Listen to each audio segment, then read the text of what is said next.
What is up, guys? Truth and transparency. How we doing? Are you there? Can you hear me? Yes. Can you hear me? Yes, I can hear you. Hey, guys. Welcome. Here's my guest. It is Doc Thrifty on the mic. It's a little quiet if you want to turn it up a little bit. Hey, everybody. So I don't know if you could turn it up a little bit, but...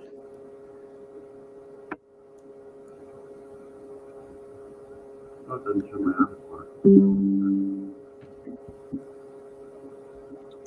Ready for some tough questions? Yes. Can you, is there any way you could turn your mic up a little bit? Yeah.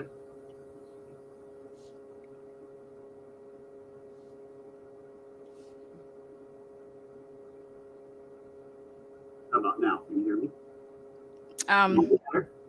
Yeah, just a little. I mean, a little bit. If you can go a little higher, it'd be great, but...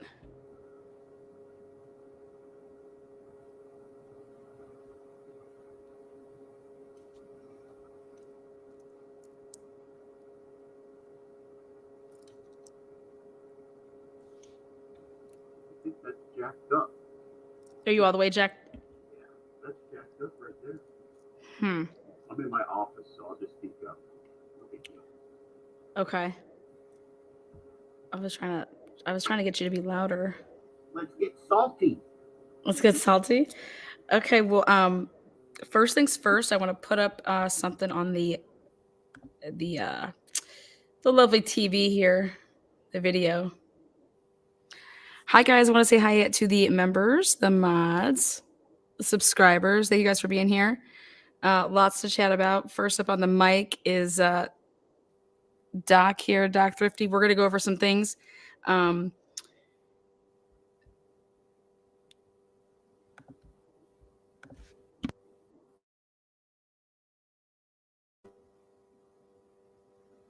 Doc, I'm loading it now so you can see it. Hold on one second.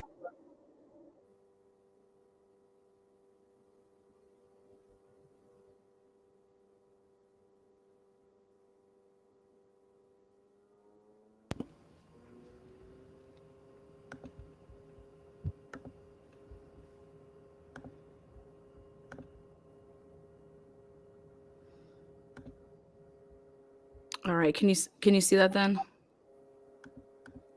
Yeah. All right, cool. Harsh rapid fire. All right. Number one, you said November 15th, Harsh writes on Facebook post.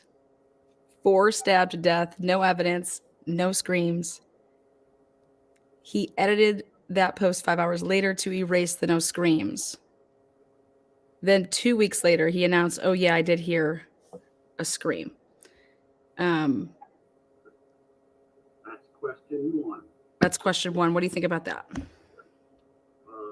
Looking for some answers to that right there as far as, okay, so we posted on November 15th, no evidence, no screens.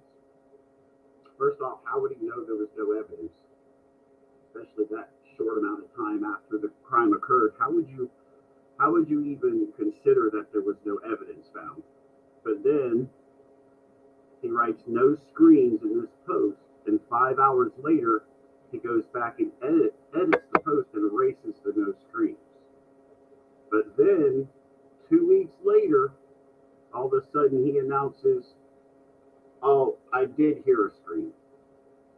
So trying to get that to make sense to me. Okay. Hey, Doc, is there any way that your thing could be louder on your side? Okay, so sorry, guys. So sorry. Or if we could get close, like, I don't know where your mic's located, or if you just could be loud, like if you personally could just... I sit back in my chair, so I'm far away. That's what it is. I'm probably far away. Okay. But yeah, that would be my question one, would be, he posts on November 15th. He writes this post. He's a neighbor next door. No evidence, no screens. First, I mean, I don't know how he gets to no evidence. There's going to be some evidence found. So obviously he's wrong there. And then no screens. Mm-hmm. He goes back and edits the no screens and erases that. And then 2 weeks later, all of a sudden, he's heard a scream. So it's a contradicting story, in my opinion. It doesn't make much sense to me at all as far as, either you heard a scream or you didn't. But why are you writing that in a post and then erasing and editing that anyway? Mm-hmm. So, Mm-hmm.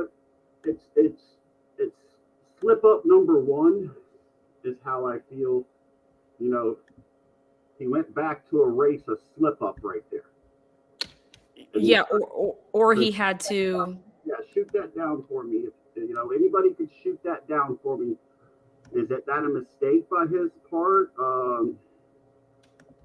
I think not necessarily that it would be like a mistake, but if they needed to at some point, use him or decide that they're going to use him to relay that there was a scream. You know what I'm saying? Like, well, you got to go and take that off. You get what I'm saying? Like, right. So, it is a fact that he edited it. So, I think one can only ask why you would edit that. Mm-hmm. I mean, what would you think on that as far as something to cover his tracks, as far as he doesn't want people to know he heard a scream, or, I mean... No, I think that when they were going around doing their canvassing, like knocking on doors and stuff like that, you would also, you're going to know like who you're going to know everybody that lives in that area. You have the FBI there. You're going to know everybody that lives there and what their backgrounds are like, and possibly who you could like strong arm into something is what I think. So he becomes like the perfect person to use, as I heard this scream, to give them that time frame of 4:00 in the morning. Right. Or do you think it could be something that he's just using for fame, like people say? He inserted himself. Now he's going to make a story out of this, type thing, or I think that's possible. I think that's plausible too. I think I'm trying to give him a chance, and I'm trying to shoot. Yeah. So tell me anything. I just don't think he's credible. I think that his past is 100. I'll stop you right there with a tough one then.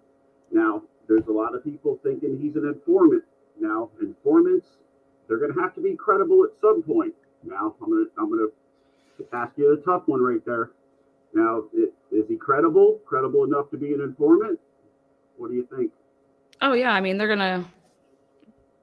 I mean,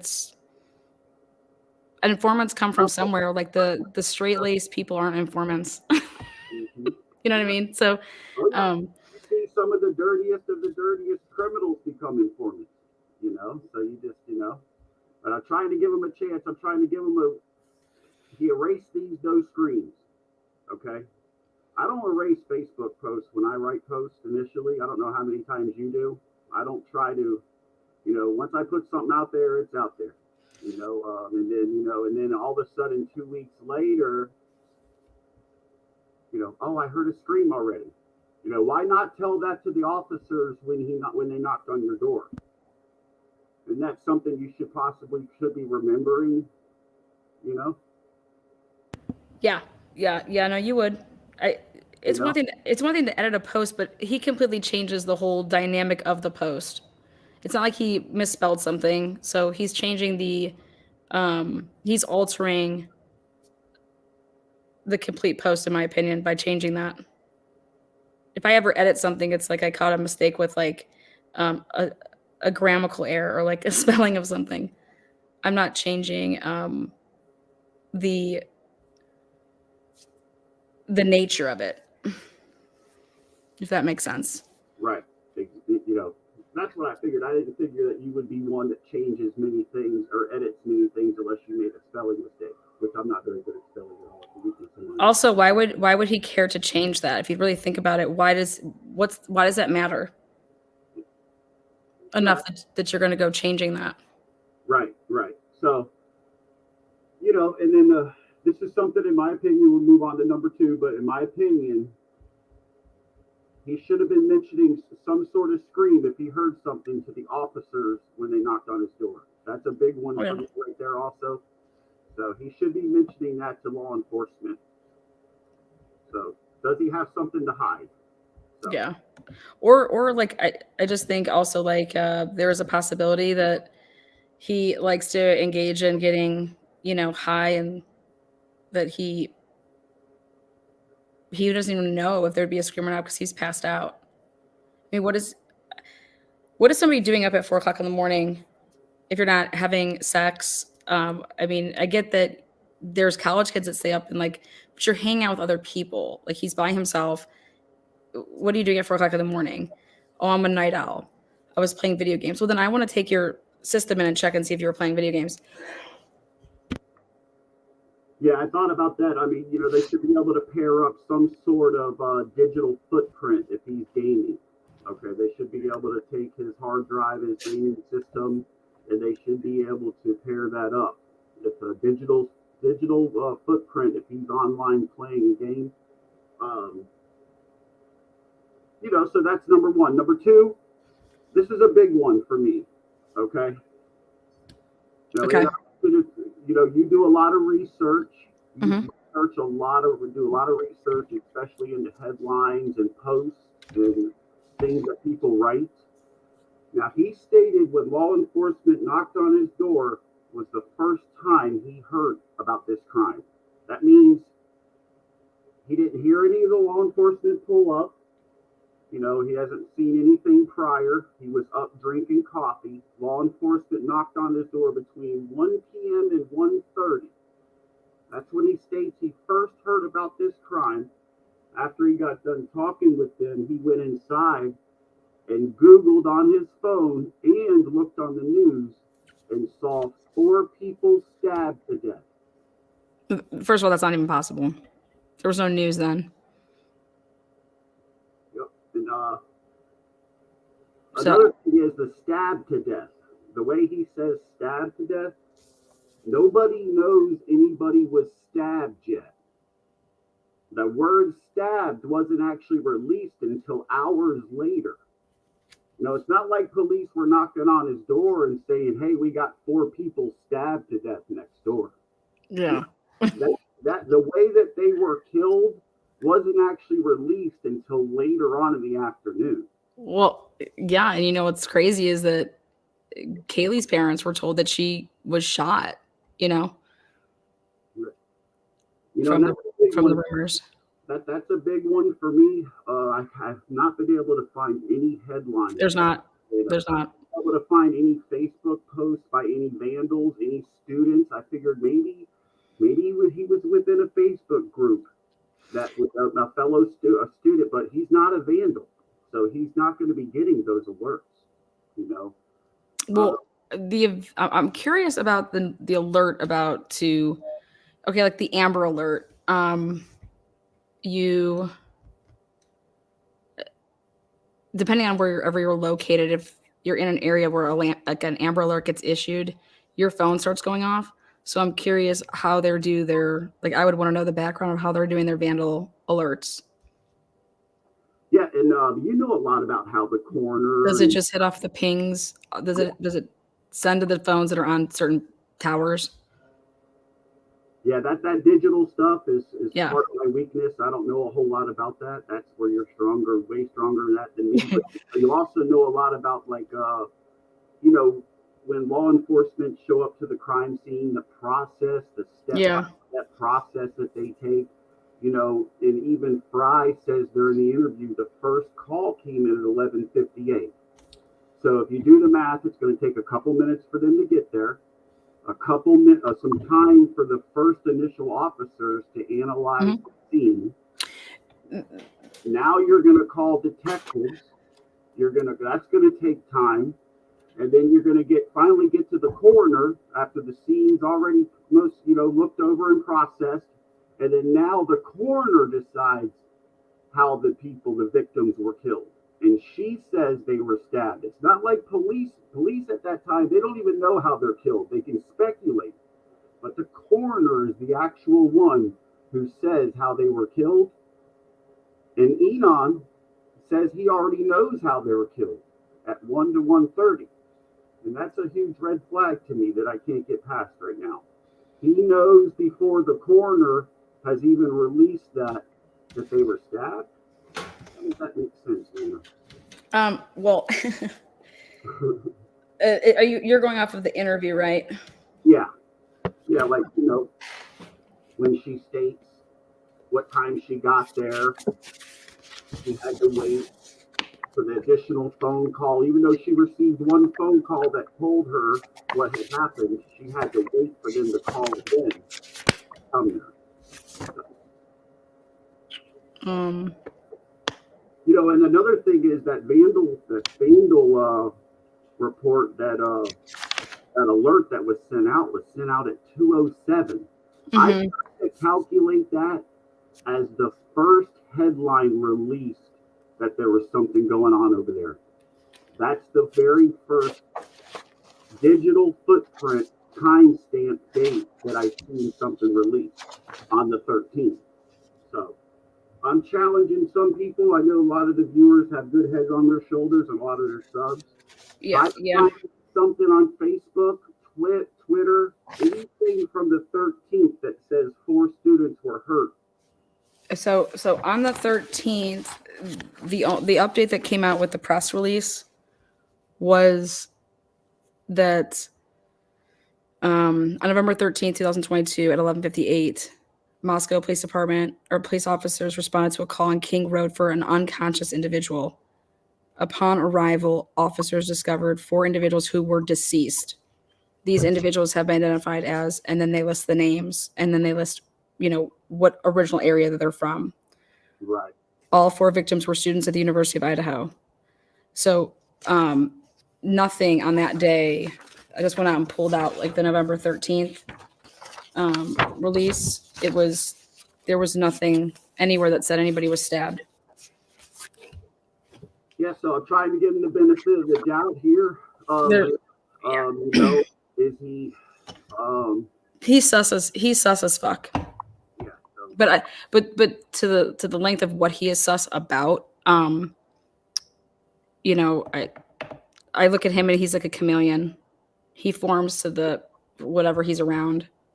Yeah, so I came to kind of the conclusion that he is either somebody just trying to insert himself into this case not for fame, but just to, for reason, or he is just totally full of crap and he knows something.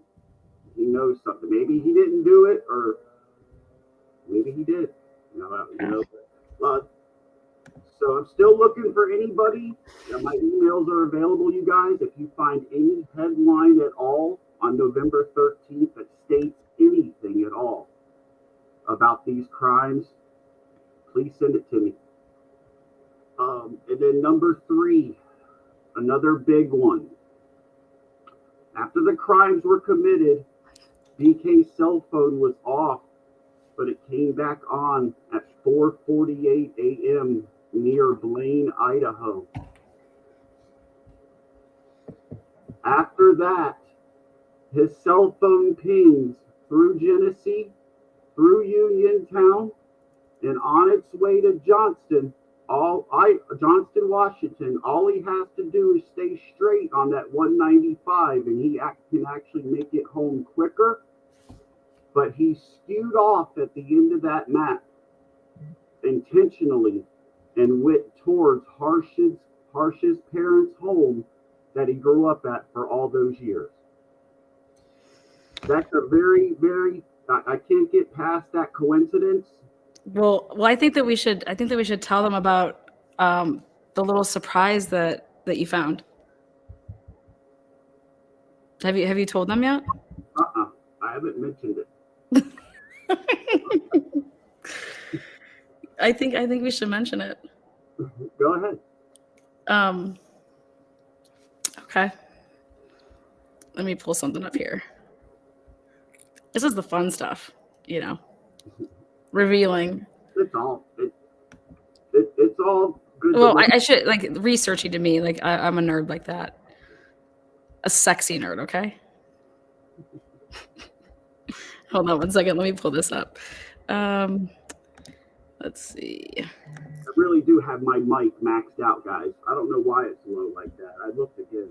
I do have it maxed out. All my dots are full. I'm just going to try to speak up. I'm so sorry. Let's see. I think he sent it to. I think I responded back. Oh yeah, here we. I think. Let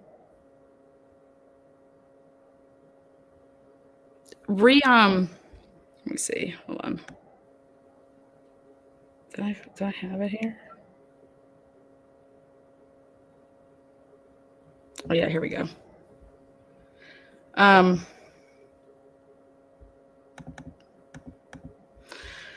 Okay.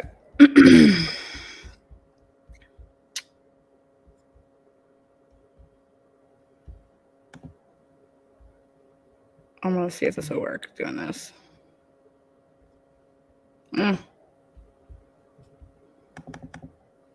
All right. First of all, there's two things I want to show you. This is something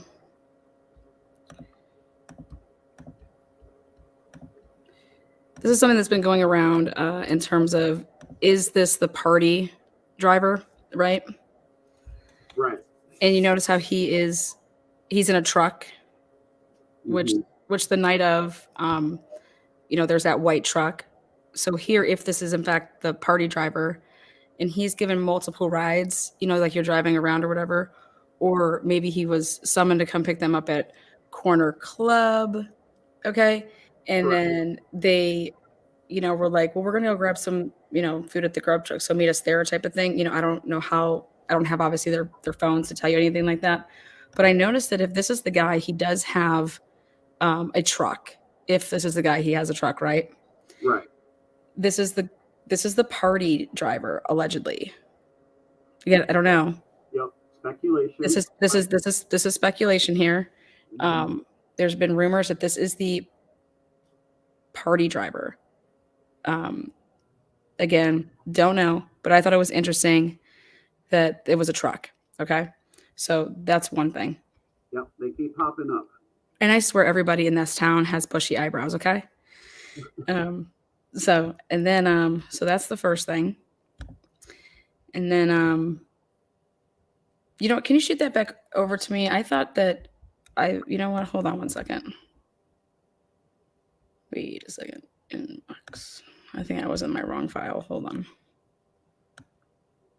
That's probably back about 20 emails, girl. Yeah, here we go. So,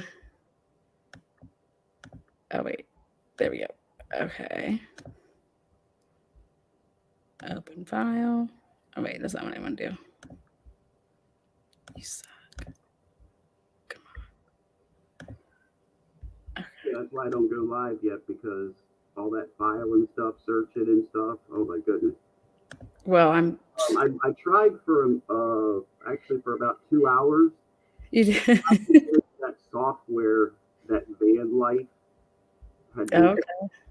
and I couldn't get past. I couldn't figure it out. I can't figure that out. So I'm not gonna be able to do a 3D dimension route like she did. I was hoping to maybe try, but there's no chance. I can't even figure out how to get the car on there. So on the screen right here, this is a picture of Harsh's mom's truck. Right. That's the truck that's registered to her. It's a 2010 Dodge 3500. This is the same truck that I don't know if it's parked out there today, but it was parked out there as of 2021 at the new home. At their new home. This truck was parked out at their new home as of 2021. Now, whether they have it, she has it still today, I don't know, but I have the VIN number. I think I sent that to you. I think that VIN number was in there. So. Yep, I have that. I'm going to share this one too so you guys can see what we're looking at, what we're comparing. So then okay, here's with a there's question that. off of that, then I got a question off of that. Also, something I want to point out. Yep, that's the truck that passed hoodie guy and the two girls. Yep. And now also, guys, remember that a white truck is the most bought truck. It's white. So yeah, actually that's funny, Pick Rocks. I said the same thing that you just wrote. Yeah, this one, the wheel wells, see how they're rounded off? Really round, they're really rounded. Okay. They look a lot like Harsh's mom's. I'm looking for an emblem, Lana. I'm looking for that 3500 up under this, up towards the front under this mirror. I can't see it. I can't, but the door handles, they're mostly a match. The rounded tires, but I'm looking for that emblem right there that says 3500. Right there. Yeah, I'm looking to try to blow that photo up of hoodie guy that passed hoodie guy and the girls. I'm trying to see that emblem, but I can't. So the rest, I mean, it's all speculation. The wheel wells are rounded off, awful, real close. So that's where I'm at on the white truck thing, but I have something else I'll spin off on it.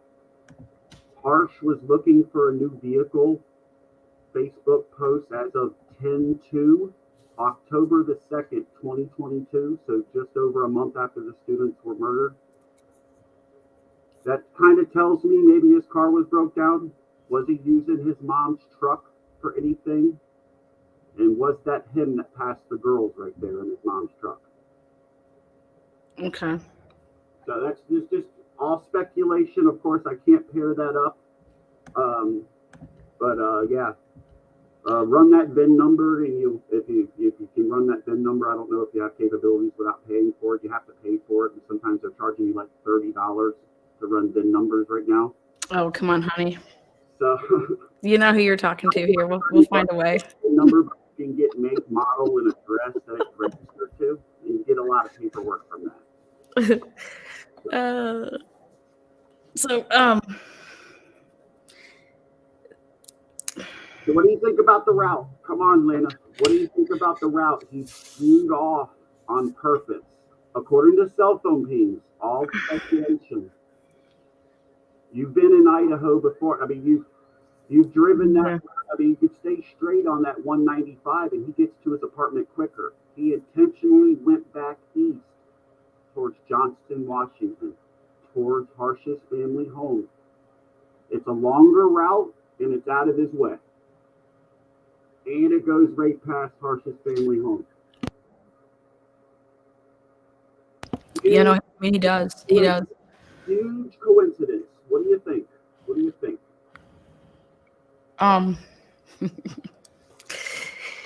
Well, I have two theories about that. It depends on if you think Brian Kohlberger's the guy that was, even over there.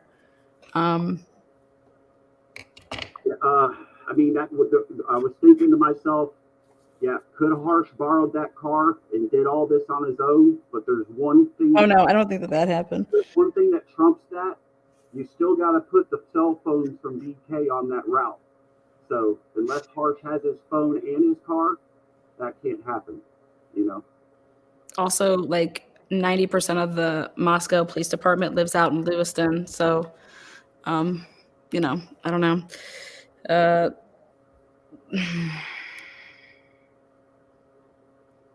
So if I was a detective, what hangs me up is who in their right mind leaves their home allegedly, but doesn't shut off their phone until like, okay, I'm gonna shut it off, after 5 minutes. Also, why wouldn't you just leave your phone at home? Like, he knows that they would track his phone. Like, he knows that you have that capability to do that with the pings. So yeah, why? That points to me, The thing that sticks out to me the most about that is that tells me premeditation right there. So if BK is the killer and he intentionally turned off his phone, like they're saying, to avoid, them tracking him, then that tells me premeditation. That means that he knew before he left that he was going to do that. So, But see, I just don't know. that's my issue, is that if he knew he was going to do this before he left, you would have shut off your phone in your house. You wouldn't have even brought your phone. Right, right. So I just that stumps me right there. I mean, that tells me if that did indeed occur and he turned off his phone there on purpose, that tells me he planned this, that he knew what he was doing and he was going to go there and do it, and he wanted to avoid detection. So, like, let me ask you this though. Okay. Just died. Let his phone go off if it died.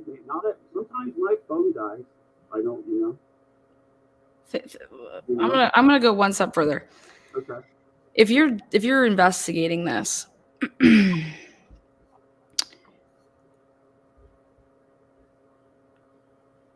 you're looking at a bunch of things, and you're supposed to be looking, if you're looking actually at people that would know these girls, okay, people on campus, people that would know these girls. So you're like honed in on that, like, Okay. of gathering the information. You have to like gather all this information, and then after you gather the information, then you start investigating the information.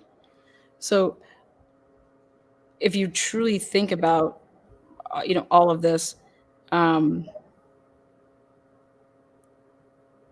this actually happened super quick in terms of Brian, like getting to Brian, having all of this all mapped out and everything like that, because once you got to his phone and you realized that it wasn't pinging on any of those towers, you would like move on to a next person to like how far did you go?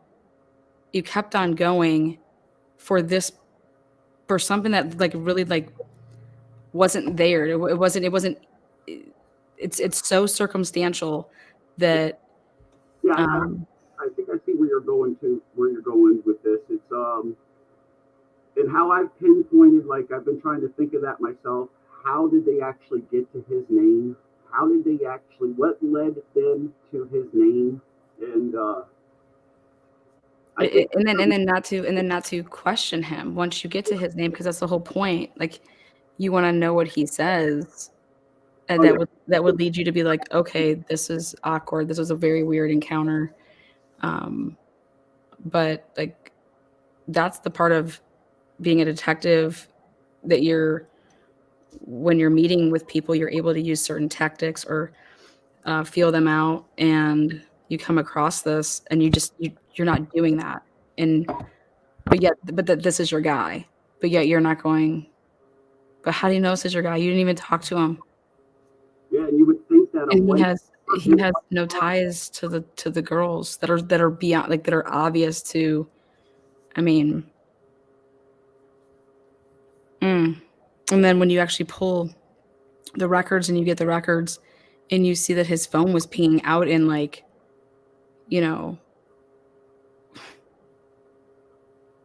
Genesee and past there, and then he's just like basically makes like a huge loop, you'd be like wondering, like, what the hell is this guy doing? Yeah, I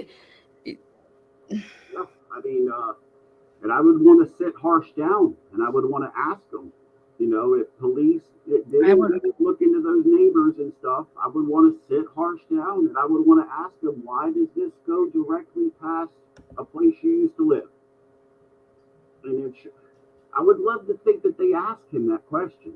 I mean, I really want to know, why does it go right past your parents' home where you live? That's the point, is that you would want to, or you'd want to at least know, like, okay, who does this person know out there? What's like, why would they ever be out there? But can you just imagine, like, that's what cops do. It's a murder, 4 murders, and you're not talking to anybody. You're not talking to this person when you find this person. You're not talking to them. So Yep. I to me, nobody can sit here and tell me, and then I'm going to believe it, that, well, yeah, we didn't talk to anybody that we came across, any white Elantras when we got the tip. We didn't talk to them at all. Wait, what? Because that's what they're going to have to say. And this is not going to happen. You're going to have to say that, though, because if you don't, then if you say, okay, yeah, we talked to these other people. Okay, so then when you came across Brian Koberger, why didn't you question him? Because he had the white Elantra, you know what I mean? Yeah. And what's going to be your answer? And how, if I'm on the jury, I'm like, wait a second, you questioned all these other people with white Elantras, but when you found Brian's, you're like, now guys, we're not going to talk to this person. We're just going to start following him. Yeah, I mean, I'm curious to see how we won't find out till trial. How did they get to his name? How did they? That's what I've been saying for the past. The light bulb initially led him to a white Elantra, and then they backtracked all these cameras and ended up catching his license plate somewhere, ran his plate, and then got his name. I mean, how did they get his name? Did Harsh give him his name? A little bit of a joke. Yeah, no, I mean, I've been saying that the only way you get to Brian Koberger is if somebody gave his name up. And you want to know who's on my radar now that could possibly have done that? Would be BTK's daughter. Oh, yeah. Like that if she saw that happened, you know, obviously, and then they're talking to her about things, and then she starts thinking, oh my God, this fits the profile of so-and-so. Yeah, I thought about that myself a little bit. I don't put a whole bunch into that part, but I mean, so all right. So number 4, what do you think about number 4? Okay, we have what I consider to be a drug match in personalities here, Lana. Mm-hmm. Have the same drugs that Harsh has pretty much been affiliated with his whole life. Heroin, shooting up, and marijuana. Those are the same drugs that BK has been associated with from time to time in his life. Now, those are reports coming directly from some of his friends that have worked with him. There was one friend that came out from a pizza restaurant who said he actually shot up directly with BK. And these are the same drugs that Harsh has been tied to and affiliated with his whole life. I feel like this is a drug match, personality drug match. Okay? BK, new to the area, if he is still looking to do drugs, he's going to have to find a connection somewhere. Mm-hmm. Harsh worked not far from his house. BK's a strict vegan lover. They have vegan pizza on the menu. This one's a more easier one. This is more coincidence than anything. So what's the date of when the girl interviewed Harsh? What was that date? Do you remember? That was on the 13th of December. Okay. 17 days prior to Koberger being arrested. But he was still in the area. So he was still, because he was interviewed at that apartment. You know what I'm saying? So then he decides to leave that apartment, after the first of the year, basically, when he's arrested? Yeah. According to what I saw, he's no longer there. He's no longer there right now. I don't think he's there. He moved out. I don't know when exactly he moved out, but I know that there's no curtains. It's empty. I just say that. We got no curtains, guys. Yes,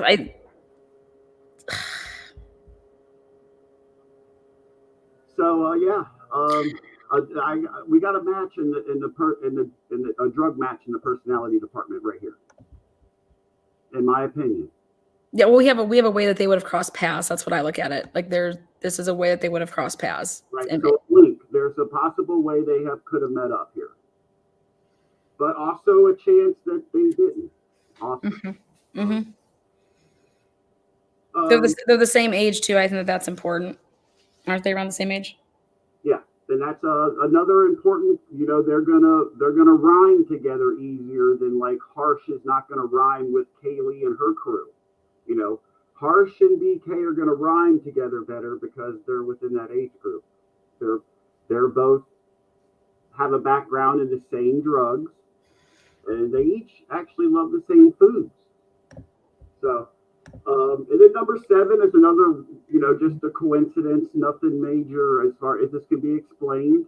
But it's tough for me to get past the fact that BK is new to the area, and then all of a sudden he finds himself way over off of King Road. Why, who, and what brought him over there? Had to be something. Something had to bring him all the way. He's new to the area. Why would you pick the most happening house minus like an official frat or sorority house? Why would you I could see that house might stick out. I could also see how you could be invited to be over there because it was like a revolving door. And if someone just says, "Oh, that's so and so," like I know, you know what I mean? Like I don't know how they are at the like, "Hey, who do you know? Like why are you here?" type of thing. But it was clear that those girls, they weren't always all there when they had people over. And that's something that like I don't even that we never did stuff like that. If we had something going on at our house in college, that's like where we were,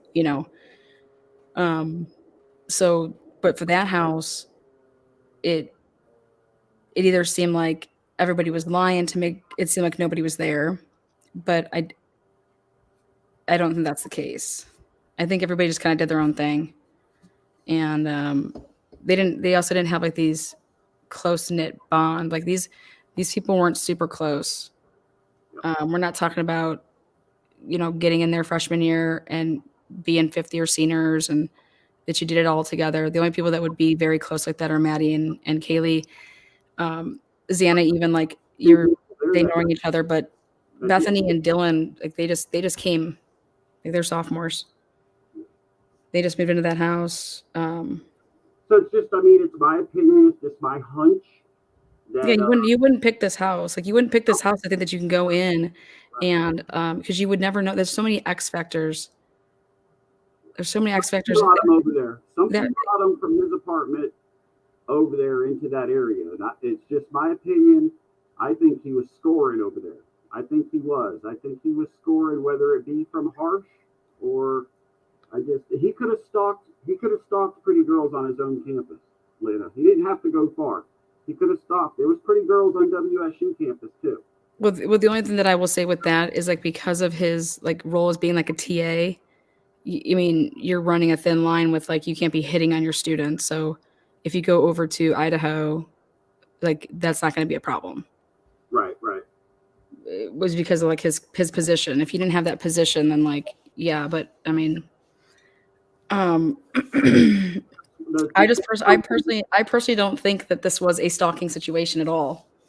You don't stalk 4 people, 1 male, 4, and then have a house of 6 and think that you're going to go in there and the layout of the home. That'd be one thing. You could know the layout, but there's no way that you're going to know whose bedroom's whose unless you'd been in that house or unless you had someone tell you where their bedrooms were.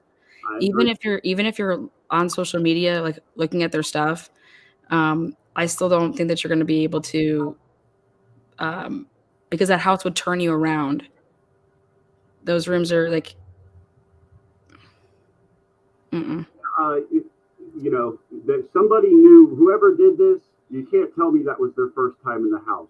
I just, it's hard for me. You can you can't tell me that now only because you walked past the main door to the most accessible bedroom 3 times and never opened it. Because that's what they're going to try. That's what they're going to have to say in court. And I mean, that doesn't make any sense because they're going to have to explain why they're going to have to say why Dylan wasn't killed. They may not have to, like, there's the most successful bedroom. Yeah, I mean, if I'm a criminal, I'm gonna check that door. Believe me, I'm gonna check that door. It's my first door. You walk past it 3 times, and then I mean, either you know where people are or you don't know where people are. If you don't know where people are, you're gonna check that door. I think that they can't possibly wreck that house before any trial, because I think you'd be amazed either how loud or how quiet it would be, and you'd want to know that as the jury, because he had to go up the stairs and then down the stairs, allegedly, unless he went through the deck up top. But to do a walkthrough, they should be able to analyze it. You want to hear what it sounds like if you're coming down the stairs. I mean, yeah. Also, you're talking about somebody going like at rapid speed, because that's what everybody says that this happened, and so, So what do you think about number 8? What do you know that BK got a brand new phone when he came to WSU in June? Even correct. in the affidavit, it says that when they pinged his phone, they noticed that his phone was new. He got a new phone according to the PCA in June. Yeah. Now, police, they have these cell phone pings starting in August. They have 12 of them, but only 11 of them are in the area of the student's home. Mm-hmm. That's the same time Harsh moved in over there off of Queens, was in August. That's when he first had 8 of 2022. So the pings from BK start at the same time Harsh moved in over there. Another coincidence. Shoot me down.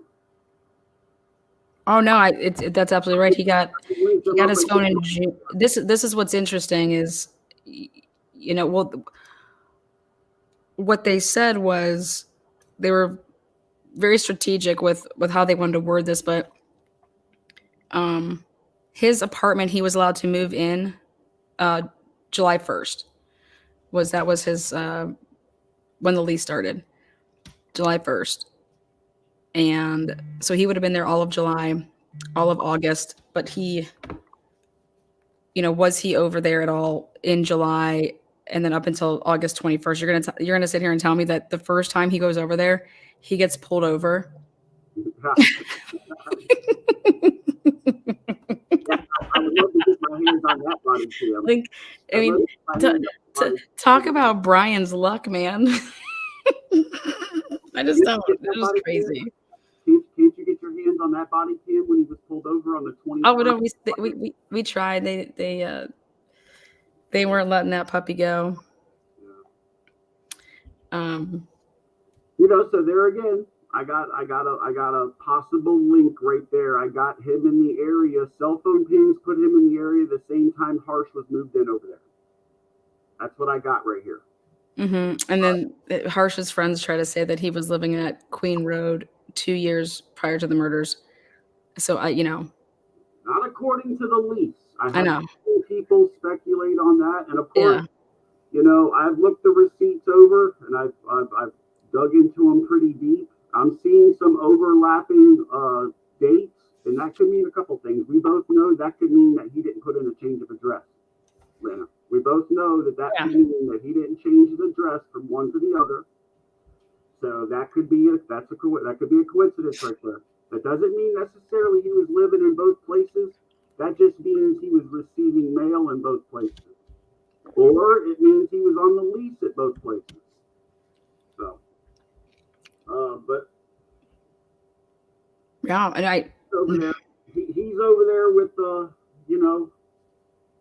it took him a bunch of applications filled out to get an apartment. And you both know that when you're filling out applications to get a place, you have to pay a fee. So that's an awful lot of fees to be filling out to get a place, and then you move out real quick. Yeah. Whenever you fill out an application to rent a place, or you're going to have to pay some sort of fee for them to process that. Mm-hmm. So, if he's having trouble, boy, he moved out awful quick. Yeah, what else is interesting is like people want to talk about that his dad drove back with him, and he wanted him to move, drive back with him, so it wasn't obvious that he was just a male driving alone. That was planned in the summer that his dad was going to be driving back with him for the break. So, did he really have a shovel in his car? Well, I mean, in Pennsylvania, like there was snow and stuff like that, so he could have a shovel in his trunk or something. It was his dad's shovel. His dad wanted his shovel back. Yeah, But I don't usually take a shovel like 2,500 miles when I know my dad has a shovel where he's going already. I mean, unless he's anticipating he could be in a roadblock and he might have to shovel the snow out of the way. That's why he's bringing a shovel. But I know, I'm going to my dad's house. My dad has a slew of tools. I know he's got a shovel. Why am I bringing a shovel? Why am I bringing a shovel 2,500 miles when I know there's a shovel where I'm going? Oh, I don't necessarily think that it was a shovel that he took from WSU. I don't think that he had a shovel at WSU. You don't need a shovel from WSU. Yeah. I think that was just like his house. Walmart receipt.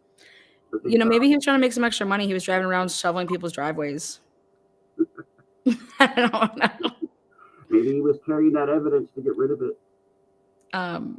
But I think that the hard thing for me is, that 4 people were murdered with a knife and blood's all over the person that did it. And you're going to sit here and tell me you find a vehicle and you're not going to try to attempt to get into this vehicle on November 29th when you find the vehicle. What? Tell me how that makes sense. A lot of missteps there. Well, the thing is that I don't think it is missteps. I think it's or they're just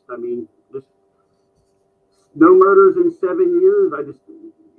They probably dropped the ball in a lot of areas. Well, they're not counting these. They're acting like these overdoses. Accidental this, accidental that. Okay, sounds good. Yeah, that WSU campus, they got a lot of problems right now. Man, they got a lot of problems. Yeah, well, there's a lot of drugs. Yeah. Drugs is problems. Do I think that? Yeah, we're on past number 8 about the cell phone pings. Oh wait, what was it? Yeah, so we were at number 8, I think. So now. Okay, here, hold on. Let me put this up really quick. I don't know why that just did that. But number 9, it's where I start questioning. Okay, there you go. The big juicy part of some of the evidence is this light bulb cam from the neighbor. It should have its own timeline, in my opinion. It should have its own timeline. The first one being, if Harsh did indeed get home between 1:30 a.m. and 2 a.m., like he says, he should have passed that cam. So I want to see the cam, and I want to see if he indeed came home between 1:30 a.m. and 2. But then after that, shortly after that, Kaylee and Maddie were dropped off by the rideshare. Law enforcement said first it was at 1:45 a.m., but then it was actually Olivia, Kaylee's sister, who found the digital footprint where it showed they were dropped off closer to 2. So right there, that's another pass by. That should be seen on the light bulb cam. And then 29 a.m., light bulb cam should show BK coming into the area of the home for the first time at 3:29. So it looks like this light bulb cam has some of the juicy part of the evidence. It should. I mean, it'll be. And it's all jacked up. This time frame is all sucked up together because then you got Dylan and Bethany. They're reported coming home at 1 a.m. So how did they get there? Did anybody pass that cam when they got dropped off? Nobody's ever said if they got dropped off. So there could even be more people passing that cam. So this time frame is all jacked up. This cam. I can't wait to see the 4 people that were walking from that way, who they were. The sneaks at 3:12 p.m. How far did they walk from? Did they walk to where they could have got seen on that cam? So. You know what just blows my mind? What blows my mind is that in this PCA, when Payne's talking about, well, from my experiences, very little cars come in and out of that area so late at night. It's like, yeah, no shit, because they're walking.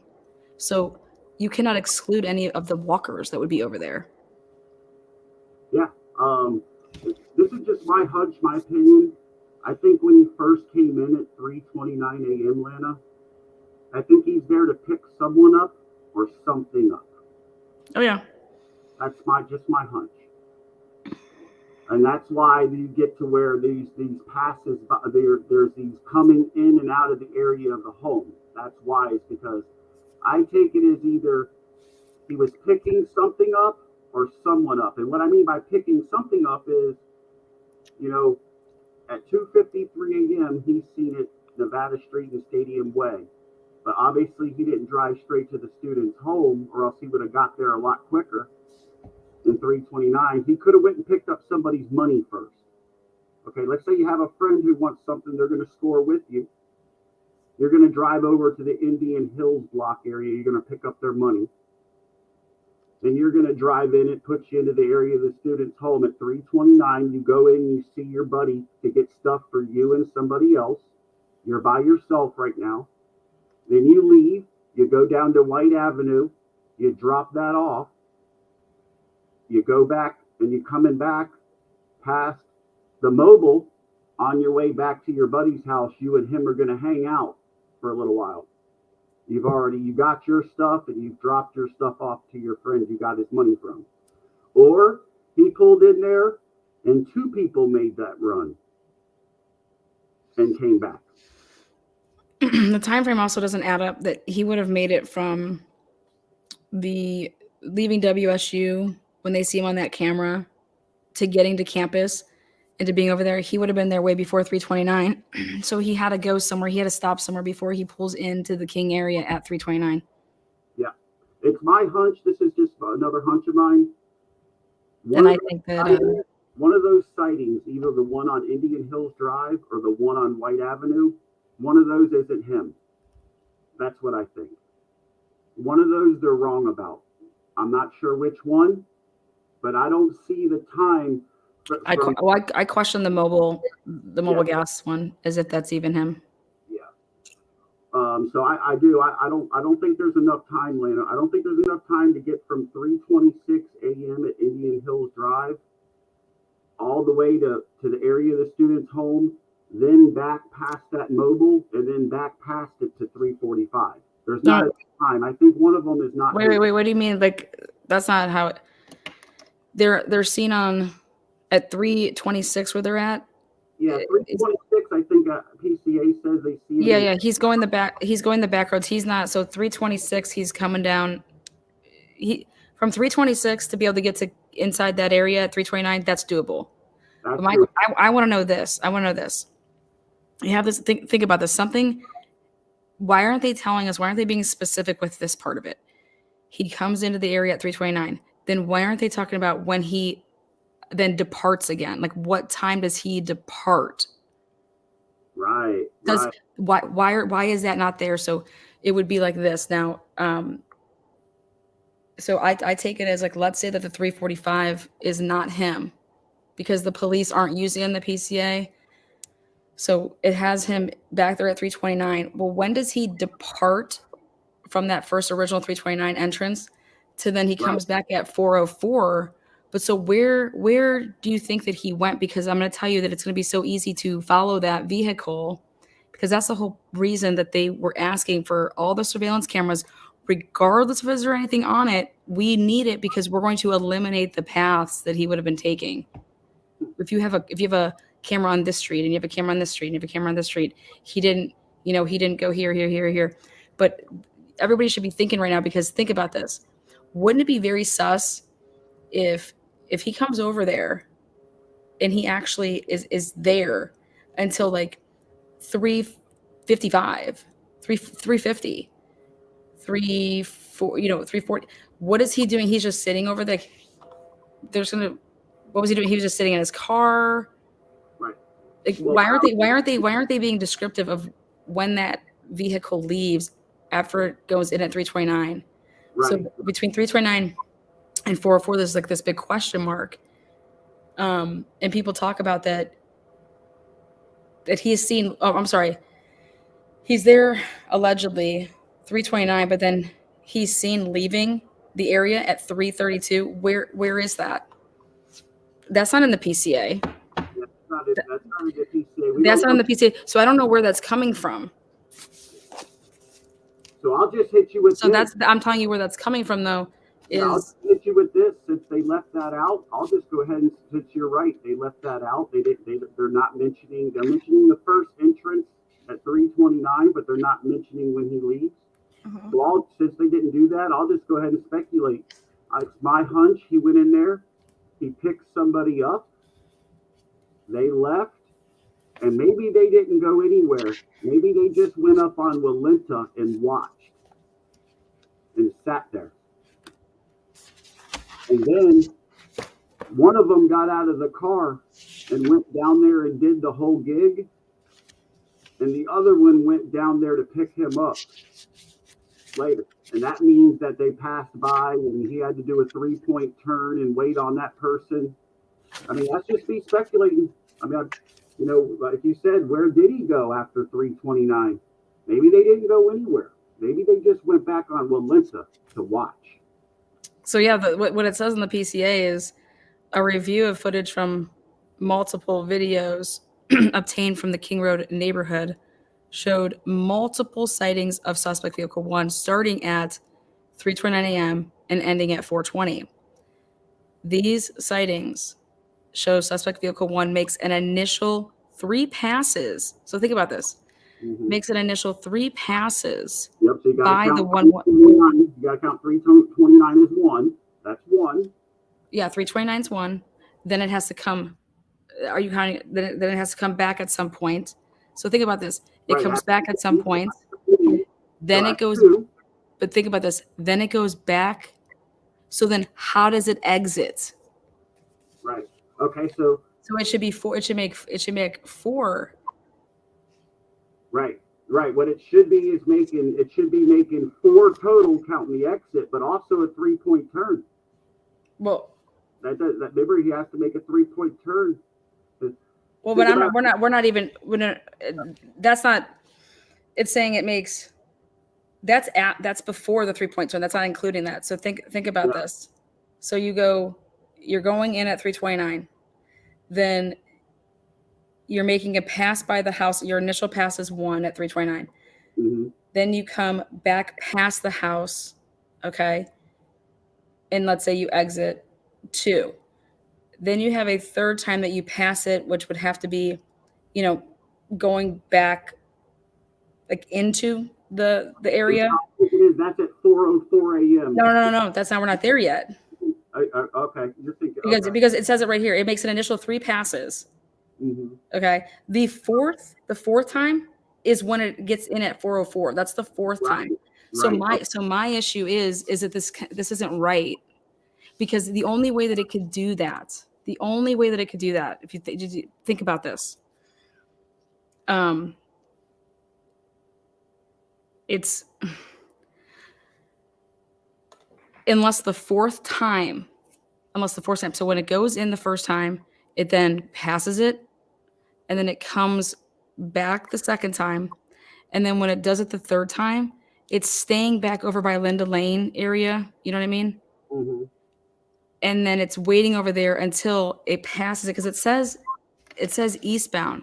It says suspect vehicle 1 can be seen entering the area a 4th time, but it's saying it's entering the area. Right.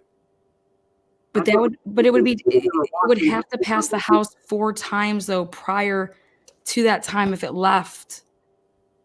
It's just simple math. Like you can't That can't be your fourth time passing the house. If it went there, left, went there, left, then that would be 5. It's impossible for it to be its fourth time at 404, because then it would have already passed the house 4 times prior.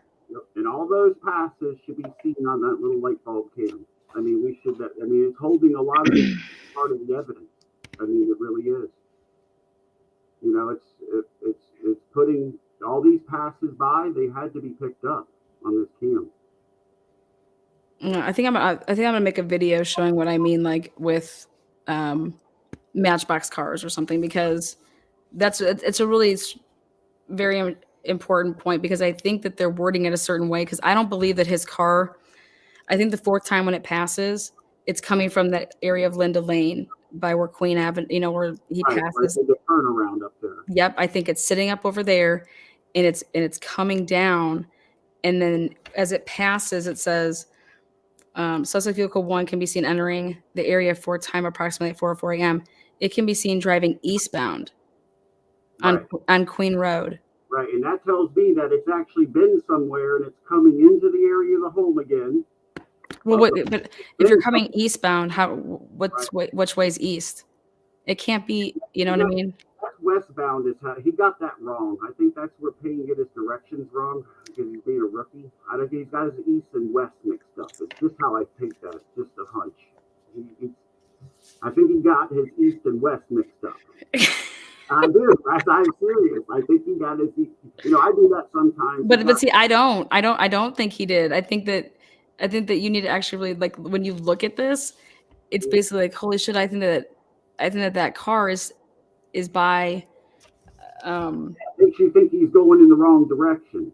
Yeah, it's what that is, and I just think his car is passed. If you're entering the area and you pass the house and the house is on your right and you keep on going straight and you go back there and you wait back there and you're over there, that's where I think his car is until the fourth time it passes, when it's coming back down the hill, because it says it can be seen driving eastbound on Queen Road, stopping and turning around in front of 500 Queen Road at the number 52, and then driving back westbound on King Road.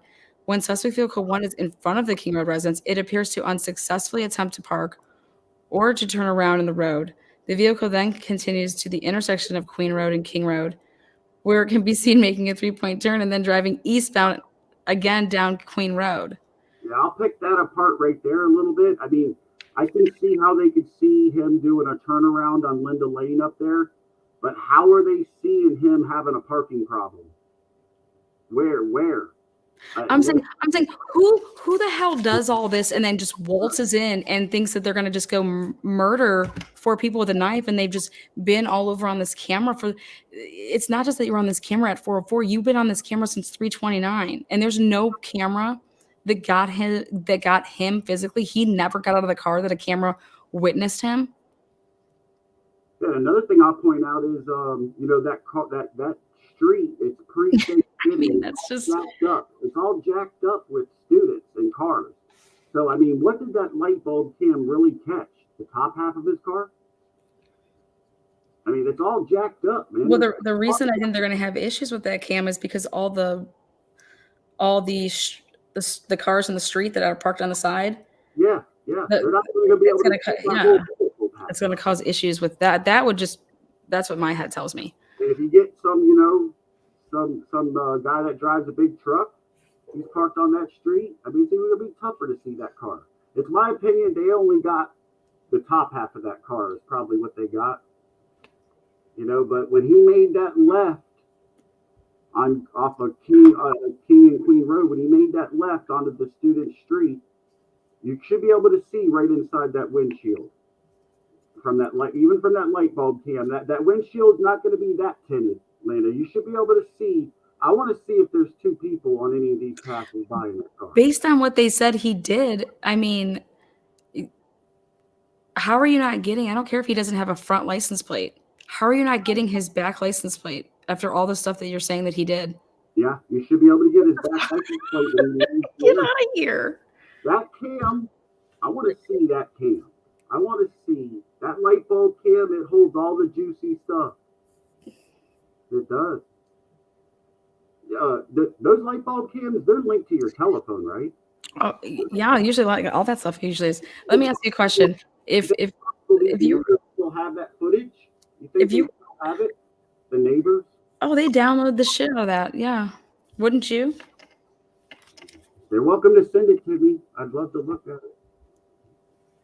He attempted to make a 3-point turn for God. I just Yeah, and then you guys, this is all subjective. So like what you may deem as he was trying to park, like, maybe there was a car coming and he had to like move over so the car could get by. I mean, you guys know how tight it is over there. That's so tight over there. You guys saw that U-Haul, like yeah, I watched JLR, I watched Olivia, and I watched Horn Betty. They were all on boots on the ground, and even then, when a little white sedan passes by, that cam's only going to catch the top part of it. You're not going to. It's all jacked up with cars, especially pre-Thanksgiving. You know. But then, and also think about this. So think about this. You have the DoorDash guy, okay, and so on cam too. You have this DoorDash guy. You have Azana or Ethan, whoever got up to go get it. You have all this stuff going on. All this movement, and then somehow this person is able to know. This person is able to know exactly when these people are all in their rooms. Yeah, you're talking about a new guy who's new to the area. You're going to come over here to commit a crime, but you see all this traffic and it's spook you. These people are usually out in like the room beer bonging and like, but here he just happens like, all right, I'm just going to waltz in now. And he gets everybody's in their respective rooms. And, yeah, I mean, he does. There's 4 cars parked out front. Ethan drives a big Jeep. You probably think there's a man in there. All right. You're going to go in the house not knowing where anybody's located, not knowing if any of them have a weapon. If it's good, you're going to get in there and 3 of them people are going to jump on you and hold you down until cops get there. It just leads me to believe that whoever did this, they probably been in that home before. They kind of knew exactly where they were going. I feel so bad for the DoorDash person. You know how bad they probably were like freaking out. They're like, oh my God, I just delivered food oh my God, they're going to think I did this. I was there at 4:00 in the morning. Holy shit, I just delivered, Yeah. Like, wouldn't she be freaking out? Yeah. Don't you think it's strange how he came forward? And then their DNA, like the DNA, you handed their food, like your DNA is in that, like you touched the bag. That bag has your DNA on it. Yep. At 4:00 in the morning, you're gonna sit here and tell me the same time that the time of death is when this DoorDash goes there. You're not gonna tell me that this defense attorney's not gonna have a field day with that. Then you're just wishful, like thinking that that's not gonna be the case because he's right there when the crime's about to be committed. Yep, because remember they said that this act happened between 4 and 4:25. Well, Brian's car's not there until 4:04. And by the time he parks it and gets out, well, who's there at 4? Oh, the DoorDash guy. I mean, and then his DNA's in the house. And both of them, the rideshare driver and the DoorDash driver, both came forward. But those sneaks that passed by in the shadows, how come they didn't come forward? How come? They could have. We just don't know about it. True, they could have came forward. That's a good point. They could have came forward. But I mean, if those were I would be, hey, that was us. We didn't do anything. That was us. We crossed the street right there.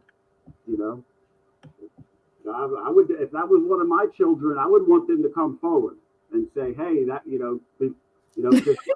hot ham. Yeah, put your DNA on that like button. Yeah, do me a favor, guys, hit the like button or hit the down button. I mean, if it's not your cup of tea. That was going nuts. All right, now. I coincidences, girl.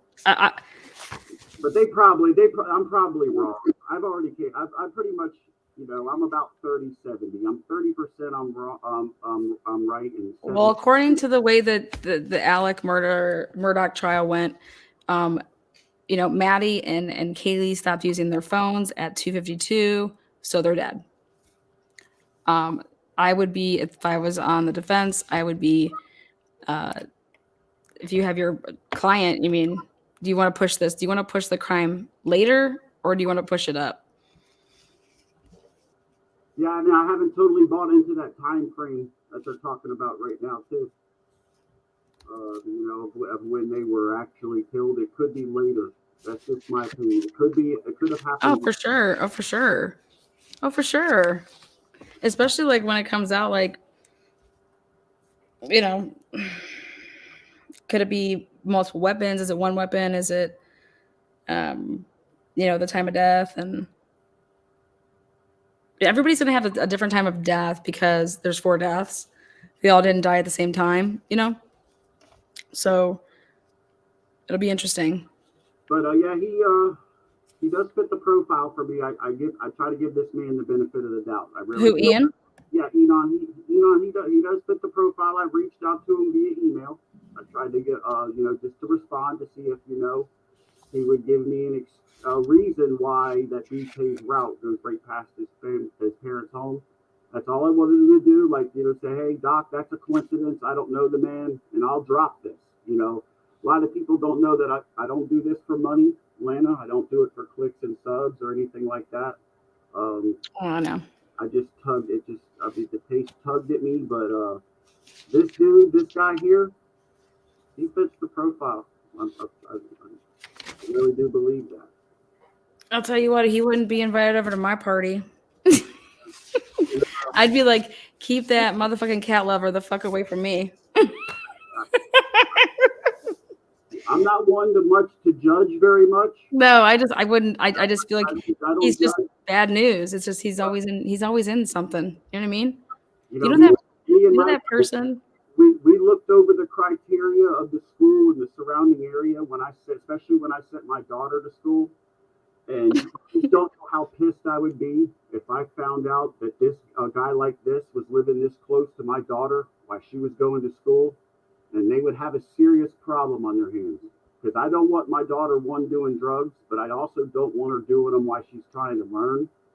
So that's very concerning. That I can imagine how Steve and the families feel about that. That this guy, whether you believe he's a creep or not, whether you believe he got clean or not, I do not want people like this around my kids while they're going to school. I don't. I'm just going to get salty. I'm going to get salty. No, I love it. They would have a problem on their hands. And what I mean by a problem is whoever leased this apartment to this guy, he better not be anywhere near this crime, because if he did, I'm going to sue the whole high hell. He should have never got this apartment. If he becomes anywhere near this crime, they got problems. People like this, they shouldn't be living this close to campus, Lena. No way. Not with that background. Yeah, no. I and he's a 30-year-old man, and, I guarantee you he's probably one of the oldest that lives around there. I do know that when Jonathan was on scene, you got a few locals that live back there. There's actually an older guy that lives back there from the research I did that lives back there where Jack D used to live. He's in his 40s. Yeah. But, I would be pissed off if a person like this was next to my daughter while she was going to school. Now, my son, I look at it a little different. How boys and girls, whatever, But I'll tell you right now, there'd be hell to pay. Yeah. Some person like this, they're like 50 feet from Maddie's window. And yeah, I've been there, man. I've been there. It's like he's 50 feet from Maddie's window, man. I could take my tape measure, and it's probably not even 50 feet from his upstairs wall to her window. Think about it. That's five stories. He isn't 5 stories from that window. He said some weird things in that interview that he did with that girl, the lady, and I just was like, just So he heard something. That's just speculation. I'm probably wrong. He's probably been looked at. They probably sat him down. They probably knew that he had a route out there at his parents' house. They probably sat him down and they told him to explain himself on that. So I'm probably wrong. So I think he's a he's a smooth operator. yeah. Where is this cat, man? Do you want to come over sometime and see my cat? Where is this dude, man? Answer my emails, Enon. All you gotta do is just answer my emails, and I won't even do another video about you. I mean, if you just answer my emails, tell me why that goes right past your parents' house, and that being my main clue, my main thing right now. I want to know why it goes past your parents' house, man. I do. Give me that explanation, man. I want to hear it, man. It's a coincidence, Could be. I mean,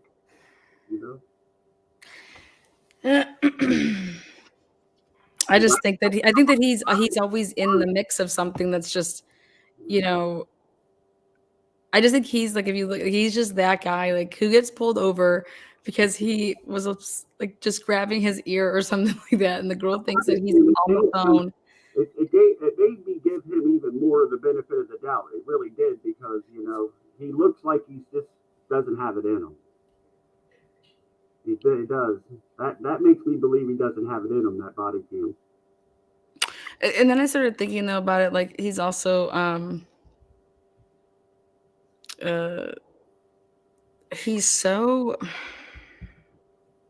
he's just that type, like he's just bad luck, like he's that person that you're going to be with when you get in trouble with, like, God, how did we get in trouble for this? Like, we weren't even doing anything, and then he basically got arrested without getting arrested, but he was arrested, but he was able to be picked up.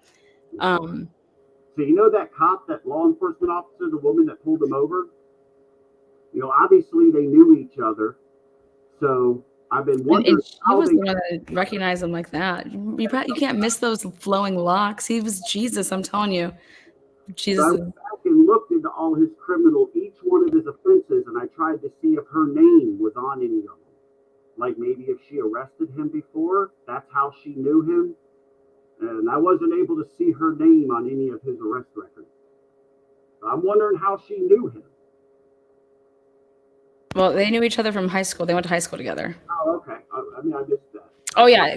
They went to high school together. They went to high school together. His parents just had bought the Monarch Hotel to start remodeling it. I guess it was a dump. I looked it up though. It's nice now. So his parents just bought like this little hotel down by campus. Yeah. Yeah, they were just talking about their days in high school together. They went to high school together. Yeah, I looked at some of the financials for Enon's mom and dad. I looked at some of the financials that I have access to some of the financial records with the reports that I run. So I am aware, like that's how I knew that what kind of car what truck she drove, and I know what they have financed right now. Yeah. How much land they have out there. I see all that. That's all public stuff. You don't have to pay for that. Hold on, I'm gonna grab something. Keep talking there. Yeah. So he, I just, when I was doing that look into the background and stuff of some of the financials, I mean, they got a lot of, assets. I mean, they've done well. So his mom and his dad have done really well. But also when I looked into their backgrounds and I looked into their social media pages, I kind of found it strange that none of them have Enon added as a friend. Right? But yet they have the other, Deborah has 3 sons and her other sons are added as a friend on her Facebook page, but Enon isn't. And same thing with his dad. So I kind of felt that was strange that Enon's brother Nathan is on their Facebook friends list, but Enon's not. Enon's other brother Infrem is on the friends list, but Enon's not. So. Is Boston in here? Hi, Boston. Yeah. Well, yeah, no, he's That's some of what I got right now. As far as these questions, So. Wait, what'd you say? I'm sorry, I couldn't hear you there. I said that's what I got right now as far as the juicy part of this light bulb cam. I feel like it holds a lot. It does.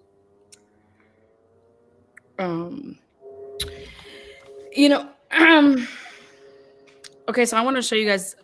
I want to show you a couple clips from. Have any of you guys ever seen Officer Payne's YouTube channel? Have you? Thank you, Miss Rachel, for sending that to me, by the way. One of my subs, Miss Rachel, actually sent that to me, Lana. Her name is Rachel. Rachel, are you here? Hi, Rachel. We were looking at that. Some of you guys have seen it. Have you guys seen Payne's, again, YouTube channel? Oh my God, he has one. He does. He has a YouTube channel. Britta said, "Yeah, Wolfpack." Wow. Some of it can be kind of disturbing, you guys. I think it's unreal. Yeah. I mean, you guys want to see it? But I will say he was kind of desperate for money about 10 years ago. Who, Payne? Yeah, from what I've read and what I've looked into, it seems like he was a little bit desperate about 10 years ago. Now, whether maybe who knows what that could have led to? I don't know, but I also know he also had a residence off of White Avenue. Mm-hmm. Throw that out there, and I have receipts. I think I sent that to you, didn't I?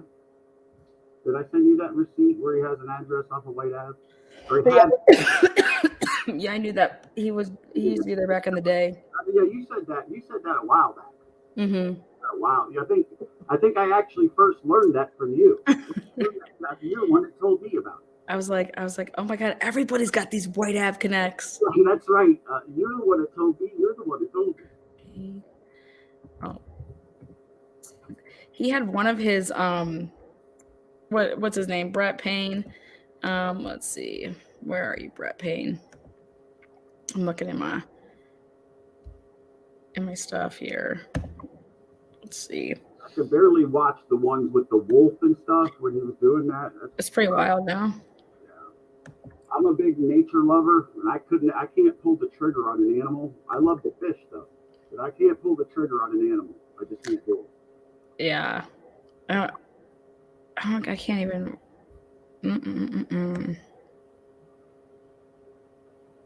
Where is this at? I'll just let people go hunting for it. I was like, oh God, I was like, this is sick. Yeah, it's I didn't like it. I didn't like it at all. I was I'm so behind on my emails, guys. I do apologize. I've been steadily working over here. So uncomfy to watch. Yeah, so I don't. You guys can just go. I will wear my earbuds. I will wear my headphones next time. I should have done that. I should have went downstairs and got them. What was that? Why do you think your mic's I'm in my office right now, so everything's different than where I usually play at. I usually play downstairs. Oh, you do. Next time I'll be more prepared. It is not him. No, you were great, dog. You were great. I was, telling you, I was like, you need to get up on here for a live. So I'm happy that Doc popped up here for a live. If you guys don't know about him, I think the mods have been dropping your link. So I respect Doc. We talk mods. Yeah. I love your whole group. I love this whole family. This little home team. I love home team. It's different than most all the other channels. You know, you go into some of the other channels, and a lot of the chat gets real crazy, and there's stuff I just don't even want to read. You know, but in here, there's a lot. I call it the positive palace. I like that positive palace. Hell yeah. I'm just leading the positive people. You down with OPP? Yeah, you know me. Who else is going to call in today with some tough questions? Or I'll hit you with some tough ones today. You really didn't explain them. You really didn't explain the top couple now. Which ones? The one about, you know, he Googled that, headline, Lana. He didn't see shit. He didn't see nothing. Oh, no, I think he was lying. He's lying. He was lying in his interview. I mean, taking away his little thing that said he heard no screams, and he takes it away because he inserted himself. So he's got to, you know, oh shit, I got to go take that down because probably somebody gave him shit. I think he's a little weasel. He's a little weasel. He's actually perfect for, you know, cops to use as a little, you know, little fluffer and just, you know, you're gonna be our bitch. I'm curious to see if the people been saying about that, about the informant. I gotta know. I gotta know if that he's the informant. I got to. You know that he was in that car that got. It's just yeah. Yeah, like I said, he's the type of guy you don't want to be with because he gets himself into he gets himself into shit because he's just you know, I don't know how to explain. He's just like that person that when something's going down, he's involved just because he's there, just like, oh hey, like I'm here too. Oh man, I'm getting, you know. Yeah, he was awfully, you know. I feel like he's like total airhead. I'll go ahead and do you think that you're going to tell that man, hey, do you want to come on in our group and we're gonna go ahead and plan some shit and be some serious drug dealers and run some serious game? Hell no. Like, you're talking about a dude who was there the whole time of the crime. He was there before it happened, the whole 12 hours after it happened. He was there the whole time, Lana. He was there prior to the crimes happening, and he was there after, according to his own words. So, see, like a true hippie doesn't insert themselves. He's a poser. He's a poser. Yeah, he stay quiet, man. Yeah, a true hippie doesn't they are who they are. They don't talk about it. You be about the game. You don't talk about the game. It's just that's just what you do. And he just, oh yeah, you can interview me. Yeah, sounds great. Oh yeah, I heard scream at 4. And I mean, can you imagine like somebody walked in there and someone just walked in there and the things that he was saying, just, you would be like, I have no idea what went on. I didn't even know what happened. Like, I mean, it's fabricating. There was no sirens because people were like, it's not like they were coming over. There were sirens, you know. He just doesn't. I mean, I wonder if it was true that Hunter showed up prior.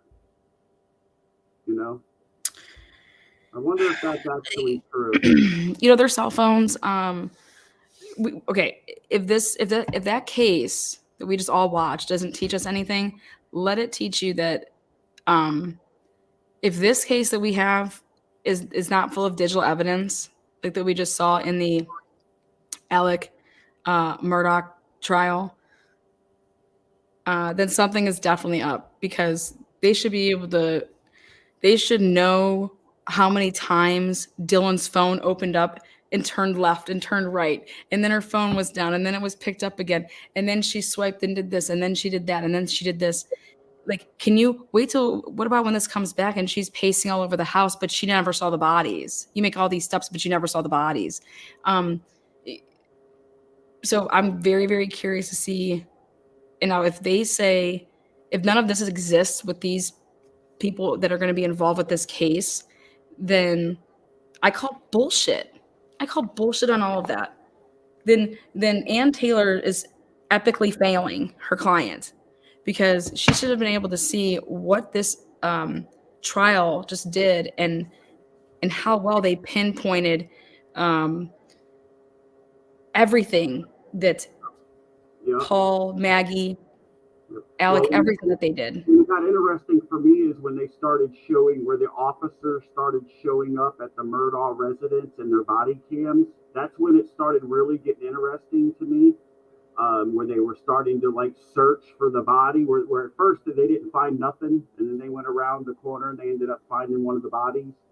You know, I'm curious to see if we'll ever get that far in this in the Koberger case. I don't know if they'll ever release any of those body cams, or we'll hear that in court. Because in the Murdaugh case, they were actually, you could hear the police on the body cam. They weren't showing it, but you can hear them talking. I wonder if we'll get that in this case. Yeah, I think all this stuff will eventually be out. But I think that it's like, okay, so there's no way. I mean, and if this happened, this is a tragedy of it happening because, and I think maybe that's why the Gonsalveses were saying what they were saying when they were sitting on that couch and being interviewed, as to say, they said the wording of like somebody had a really strong alibi, and they were talking about a girl, and it was somebody that they would be like, well, she's not like really in the inner clique, but she's like around, and so I thought about that. But those surviving roommates, their phones should have been taken and downloaded, which they said that they did, because if you go based off of the PCA, they said that they're saying that the time of death was between 4 and 4:25, or the time of the crime was between 4 and 4:25, because of Dylan's comments and because of the two surviving roommates' phones that they went ahead and they dumped. They took all the stuff from them, but they never said about the surviving or the deceased victims. They never said that they used their phones to determine the 4 to 4:25 time of crime. And that to me is interesting, because what is clashing on their phones that you couldn't assume the same thing based off of the dead roommates' phones? Yeah, the phones. Is it because they don't have them? Yeah, the phones will play a big role. If they're going to get BK on this, the phones will have to play a big role, in my opinion. They're going to have to. If he's going to end up being convicted of this, they're going to have some digital, they're going to have to use his cell phone pings paired with something that happened with the students' phones. So they're going to have to pair something up, because a white car is not going to be enough. A sheath with his DNA, Lana, I just don't feel like it's going to be enough. It's not right now. Right now, you do not have enough. Like I'm telling you, I think that I want to see this preliminary hearing and the evidence that's going to come out, because I personally don't think that. I think that some stuff was done completely whacked. They probably have something juicy. They probably have something juicy. I mean, whether it be more blood or his footprint, or that's just speculate. They probably got something juicy. I don't know. That's just what I'm thinking. They probably got something juicy. Well, juicy to me is like digital, and his phone was off or wasn't on him or whatever they want to say. But so there can't be anything juicy from his phone, like that his phone recorded some, Snapchat video or something like that that's going to pop out later down the road. I also want to mention something else. That Miss Jeannie, I wanted to mention Miss Jeannie, one of my subs who does some digging for me. You little digger, you, Jeannie, love her. She did want me to mention this. I wanted to mention this. Cheers, Jeannie. I haven't mentioned this before, but Harsh does have some violence in his record. I did find it. I did see it. He was arrested. His mother, Deborah, called the police. They showed up. They did take him to jail for assault on her. Now, he assaulted his mom. He assaulted his mom. All right. And people have been wanting me to show that. That's why he's single, ladies and gentlemen. So, people say that was back in 2012. You guys, some people may want to know a date. That was 10 years ago. So it does show a pattern of some violence towards women. I just wanted to mention that because some people, Miss Judy wanted me to bring that. You know, she does think he's kind of creepy, and some people have been saying, "Well, Doc, he's not violent." Well, that does show that he can be. So I would love to see Harsh in the octagon. Can you imagine him fighting one of the frat boys, I think he was scrapping actually it? strung out. You know, I think he was strung out on that video with Lauren. I could see it in him. I think he is. I think he was. Um, I think Yeah. he's still on drugs. I think he was actually on drugs when he was high when he wrote that Reddit post. That's just my opinion. I think he was high when he wrote. I think this tells me everything. Like he clearly didn't respect those neighbors of him that he considered like, oh, I brought over a bottle. Like, he had zero respect for them, in my opinion, because of everything that he did after that point. Like, Yeah, inserting himself and lying. It just like, dude, that's a good point. you That don't. can be looked at as very disrespectful to these families. It can be, and But if you know these people and you claim that like you are cool with them or like on like some type of level or whatever he wanted to say, he's a liar. Yep. He's a liar. Yeah, So I look at Jeremy's interviews, and that looks like to me as Jeremy was a neighbor, and I those to me are genuine interviews. That's somebody being genuine, and then I compare those to Enon, and I mean it's like night and day.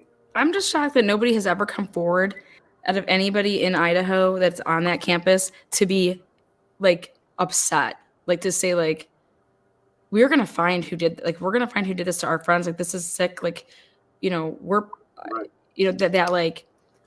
That's another reason why I think I'm probably wrong is because if Harsh was dealing drugs over there, and if Harsh, I would think that a student, even just one student, would blow the whistle on that, okay, and say, okay, yes, there was people buying drugs from him, and tell law enforcement. This makes me believe, giving the man the benefit of the doubt that I'm probably wrong. Wouldn't you think at least one student, if Harsh was really dealing drugs in volume to a lot of students and making money, wouldn't you think that one student would come forward and say that? I would think at least one would. I mean, there's 4 people killed here. Forget my personal life. Forget the fact I could be charged with a little misdemeanor. Yeah, well, they were also always, everybody was told that, so I think that kind of did happen. I'm curious to know who strolled in there with some lawyers to talk. Because I'm telling you, and not that it's a bad thing. Not that it's a bad thing.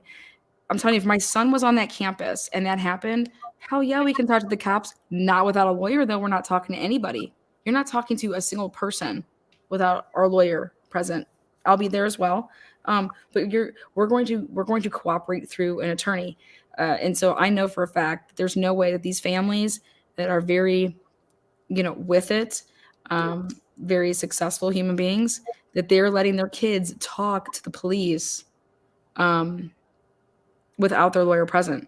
They're going to cooperate. They're going to cooperate through their attorney, though. And you're talking about the names that were blacked out in that, right? I'm just talking like immediately when this happened, and that's a college town, so you're going to go knocking door to door to do your canvas and ask questions. And so if you came to it's normal for a kid to be like, okay, yeah, I'm totally not involved. I can just like say whatever. But nowadays, you're knocking on a bunch of college kids' doors, and it should be a wealth of just like these kids either saying flat out, I don't know anything, and then closing the door. I also want to point out something about that. Or they're lawyering up. Enon lives on an above floor, so he's not going to be one of the first doors, in my opinion, to be knocked on. So that's going to be even more time that passes right there before they get to his door. So there is no way that you okay, guys, think about this. You're in your bedroom and you hear all this stuff and you get up. You do not get up and open up your bedroom door and like peek out. If you're open up, you have no reason to peek out. You have no reason to peek and do anything. If you're going to open up your bedroom door, you open up your bedroom door and you either take a step out or you're standing visibly right there in the middle of your doorway, about to step out. You would never open up your door and like peek out or like open it just a little bit and just like you would never do that because guess what? There's no reason to be afraid. You should not be afraid yet. I don't roam around my own house that way. No. Well, but you're not afraid yet. There's nothing to be afraid of. Somebody's just being loud. You think that there's like something. You're not afraid yet. There's nothing to fear. Yeah, I'm going out there mad. I'm not going out there scared.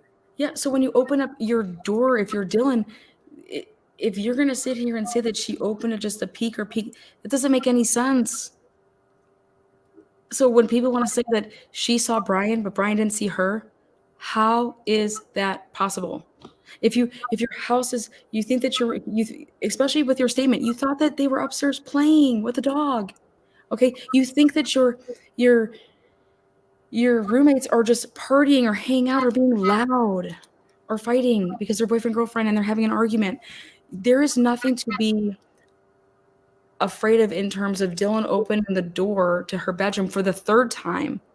Not the first or the second, but the third time, but to do it in such a way that you're going to just open it just a crack so you can kind of see. Like, no, you would open it up the whole way. And if that's the case, you're going to sit here and tell me that this killer said, I'm just going to walk past this girl. Meanwhile, she could just take her phone and pick it up and call 911, meaning that they're going to be, she has a window, her back window, to see what kind of car it is. Get the fuck out of here if you want me to believe this shit. And see, that's why I'm like, you don't want me on a jury because I'm going to be like, you better bring it. Yeah. You better bring it. To believe that. I mean, that's not how I act when I'm scared. That's not how I act when I'm scared. But I'm even saying, like, you're not scared yet. Yeah. You're not scared yet. So you should be opening the door normal, which would make you accessible completely to then be seen by allegedly Brian. Okay. And you're going to sit here and tell me that this person had no problem stabbing 4 people to death in a matter of minutes, that he's just not going to go up to her and slice her throat in a second and then just peace out. That takes too much time. He just killed 4 people in what you guys are saying me 8 minutes. He's probably going to be happy. But he was exhausted. Your adrenaline goes as an athlete. I'm guessing somebody's adrenaline, whoever would do that. First of all, you're sick. So I really can't get to thinking on that level. But you're definitely not going to leave a witness. That makes if Dylan is not alive, then Brian Kohlberger is not behind bars. Think about that. I mean, come on, guys. Yeah, she's too close. She's real close to everything that happened. I just don't see. I mean, a little far-fetched to think that she doesn't see or hear something. She did. She did. That's why she got up out of her bed allegedly 3 times. Yeah, she should have heard enough to call the cops. She should have heard something enough to call police. You know what? Okay, so you don't call police. I want to see the movements on your phone. I want to see if you went back and I want to see if her phone moved after that point. She's definitely. And guess what, guys? You want me my theory here? Dylan's phone is going to be moving like you've never seen before. And then everybody that wants to say that Alec Murdaugh is guilty because he took all of these steps, well, what are you going to do when it comes out that Dylan Mortensen and her phone took all of these steps? Yeah. What do you think? She was just in her 4x4 bedroom making laps? Yeah. So let's see how this plays out. But there's no way that you think Dylan's phone just sat there on her nightstand from the moment of 4 o'clock or 4:15 in the morning until 11 or 11:30 in the morning. Because I'll tell you what adults do. We all are guilty of it. What kids do, you lay in your bed when you wake up for a little bit. What's the first thing that you do? You grab your phone and you start like looking to see who may have called or texted you. You're looking to see who may have posted something. Da, da, da. You're looking at your notifications. Then you're texting whoever to say good morning, like whatever. You're on your phone before you ever get out of bed. Yeah, she has a boyfriend. She has a boyfriend too. So you know the boyfriend's going to want to check on her. So she knows she's going to babysit that phone. You know she's going to be communicating with that phone is a better way to put it. Yeah, so it's going to be interesting how something with the plotting end of it, Lana. It's just an opinion of mine. She could have had something to do with the plotting end. I don't know if she's got it in her to put the knife in. Or how about this, guys? It's very simple. Or this never happened. Dylan's account of things, like all of that, just never happened like that. And it's being said that you're going to say this, otherwise, you're involved. So it's quite like right now, all we're seeing is this is what the police are saying that Dylan said. And in that report that was just released, one of those names is blacked out. It looks pretty long. It looks like it could be a long name like Dylan Mortensen. Remember they told us that she was sleeping down on the bottom floor. Her and Bethany. Yeah. They'd sleep on the bottom floor and they didn't hear anything. They didn't see anything. They're not the perpetrators. They're not witnesses. They're nothing. Yeah, boy, were they wrong on that one, huh? Well, no, I know. Who's to say who's to say that wasn't wrong though? Who's to say that they decided that like, oh shit, well Dylan's bedroom's upstairs, so we could kind of say that she was in that room. It's either one or the other. It's either a mistake or it's done intentionally. That's how I look at that. I feel bad for the two surviving roommates because Ann Taylor has no choice but to shred the shit out of every piece of evidence that has to do with them that looks questionable. And nobody wants to do that to anybody, but if she's going to defend her client to the best of her ability, she has to hone in on why that phone call to the police wasn't made until X amount of time. How do 6 people go to sleep and only 2 wake up? They were saying that at the OJ trial. I'll just go ahead and throw it out there. I mean, we do need to kind of start preparing ourselves for this guy to walk. I mean, we kind of, I mean, is that, I mean, whether he, innocent till proven guilty anyway, but I mean, we do need to start thinking about that, guys. We need to start preparing ourselves for this guy to possibly walk.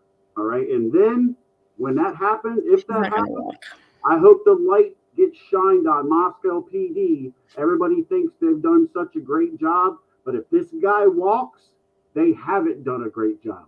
I'm just going to tell you that. All right, so that's where I get salty about it, because everybody's like, oh, the Moscow PD after 48 days, they did a great job. Whoa. They haven't done a great job yet. If this guy walks, what kind of position are they in then? Okay. What's going to the inconsistency. So how about this? You have a police officer up there and they say, oh God, when I walked in there, the smell was just horrid. So you have a police officer saying how horrible the smell was. Then you have a girl, 2 of them saying that they couldn't smell anything. The smell of blood is strong, Lena. Let me tell you. I've been in that situation.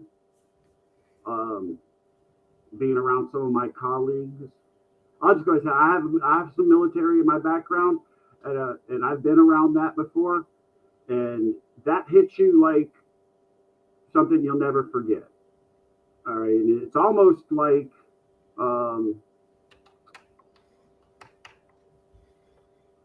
have you ever put your finger in your mouth after you cut yourself? Yeah. Have you ever put your finger in your mouth? You know that warmth that you feel with your blood, that you taste that, right? when there's that amount, Yeah, like the iron. You know that how that warmth and you can taste that. I taste the iron. Yeah. When blood is that, when there's that much blood around, you can taste it, Lana. Yeah. I'm telling you, you can taste it. I've been in that situation. It's not just the smell. You can taste it like you cut your finger and you stuck it in your mouth. Yeah. That's how I can. That's how best way I can describe that. You can almost taste that blood, even though it's not yours.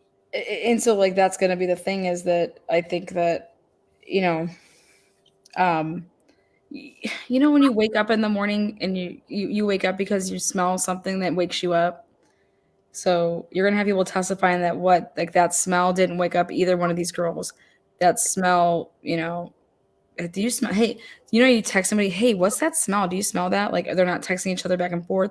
Now, I know that Kaylee's parents said that the surviving roommates did text and try to call the other roommates, and they weren't answering, and that's what kind of like they thought led them to like think something's wrong or something.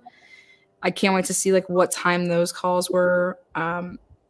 Give me all the digitals, give me all the digital evidence, and I want to put this on a map because I'm already ready for it. I already have all my Excel sheets ready to go to town once I'm like given the information. I'll be super prepared and pitching a tent to be in the courtroom to take the notes. But Are you and Bella going? Are you guys going? Yeah, we'll be there. There's going to be a handful of people I think that are going to be there. I've been thinking about going back. I've been thinking about going back and video and driving time on the route. Yeah, about doing that as far as you should come, Doc. I'll meet you guys there. Yeah, absolutely. I'll make a commitment. We got room for you. Okay. We got VIP. And I might of course I'll extend the invitation to my wife, so you guys will probably. Well, I would hope so, because God, I don't want to get beat up. No. She watches my videos. She knows. Oh, good. Well, tell Mrs. Doc I said hi. I love it. Yes. Her name is Stephanie. Oh, good. We can have board game night one night. I'm a board game whore. Yeah. She gets included in everything. We do everything together. So. God. Let's see. That's good. How long have you been married, if you don't mind me asking? You don't have to answer it. We were high school sweethearts. Aw, you picked the right one. We've been together for 33 years. We've been married for 18 of those. Oh, wow. Yeah. That's awesome. That's awesome. I always love my little emails to you, like, oh my God, here, check this out, or like, hey, what do you think about this? Look at this. This is crazy. Just so the other people out there know that. I always love running things past you. Hear your thoughts, because my wife even says I don't give myself enough credit, but I don't think I'm very good. I don't feel like I'm very good. Oh, you're doing great. You're doing great. You're pulling up the right information, So, and yeah, girl, I'm glad I got to come on tonight. Yeah, thank you. Thank you for surprising everybody, because I think everybody enjoyed it. I know at the beginning, sorry, we did have some, sound issues, but and I'll just be straight level with everybody. Everybody probably knows why I don't put my pic up there. I don't want to show my face. It's not because of anything in particular. I don't want to show my face. I just don't. Yeah, it's not because you're not a 10. Yeah. Oh, I'll send you pictures of me. I'll give you my Facebook link as long as you don't share it to anybody. You'll see my whole family. Yeah. Your channel is great, Doc. See, yes, I love it. Even though, I am a secretive type person. Yeah. I do like to keep my stuff secret, And there's nothing wrong with that. You know what? You earn that right. I believe that everybody earns that right when you don't mess with people online. But the moment that you start messing with people online and you're trying to be, secretive about who you are, and you're trying to mess with people, that's when you've lost that right to be secretive. Like, no. But when you're a good person, and you do things the right way. Who knows? I might get invited on Banfield. I might show my face there one day. Yes.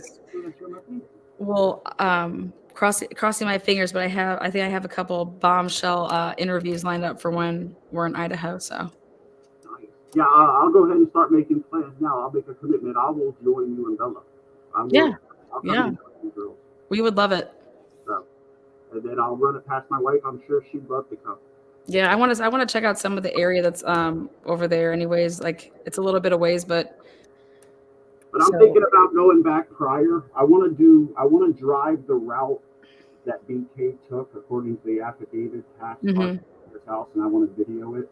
I'll be there at the end of March. Okay. So Okay. I'm trying to get as much as like prep reel stuff for like camera stuff so I can like have it ready to go for like when I'm there. So I'm trying to get as much footage as I can in like a 3-day period. I was actually.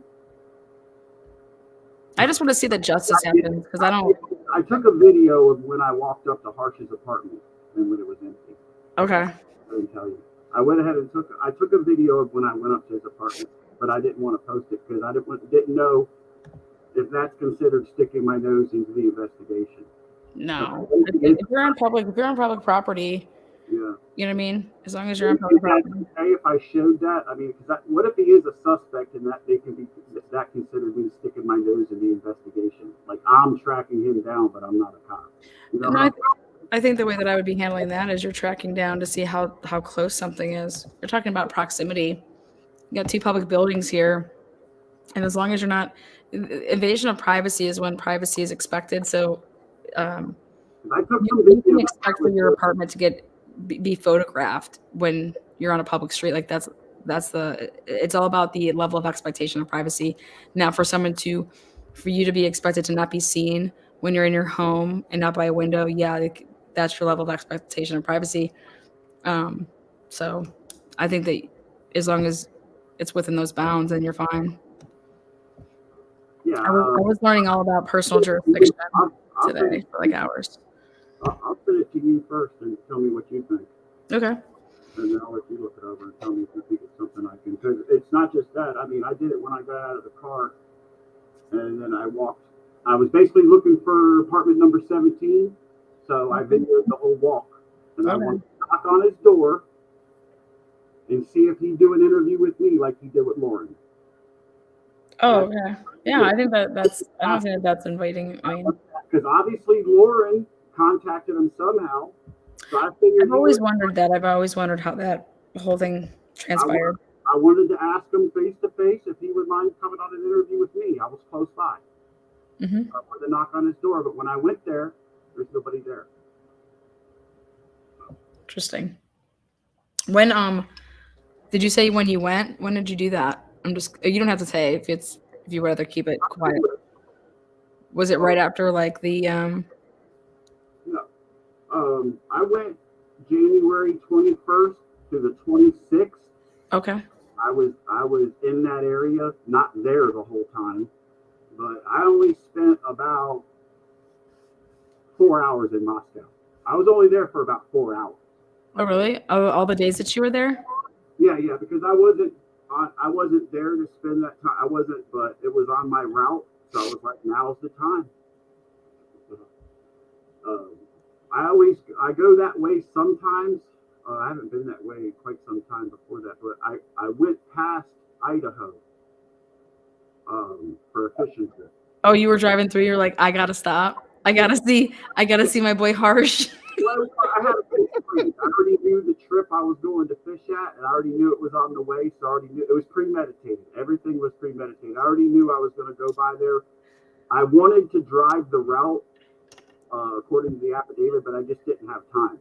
I didn't have enough time. I had another commitment. Okay. So I did have enough time to get something to eat though, and make a phone and call a couple people. Okay. And then I also had enough time to go up there by the house. Well, you better be ready to hang with me at the corner club. You better be ready to hang with me at the corner club when I'm going shot for shot with Adam, asking him all about it. I went into A&W and I had a float. You had a floater? I had a float, yeah.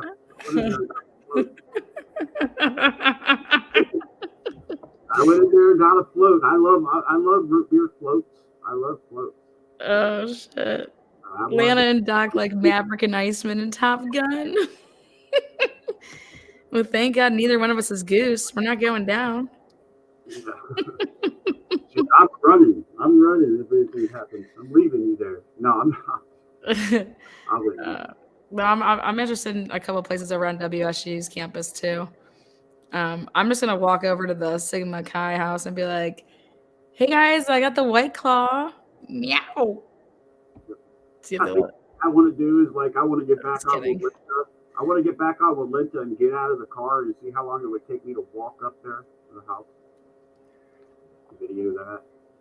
Yeah. I got a couple interesting spots. I'm gonna go kick it with the mobile gas station clerk. Yeah.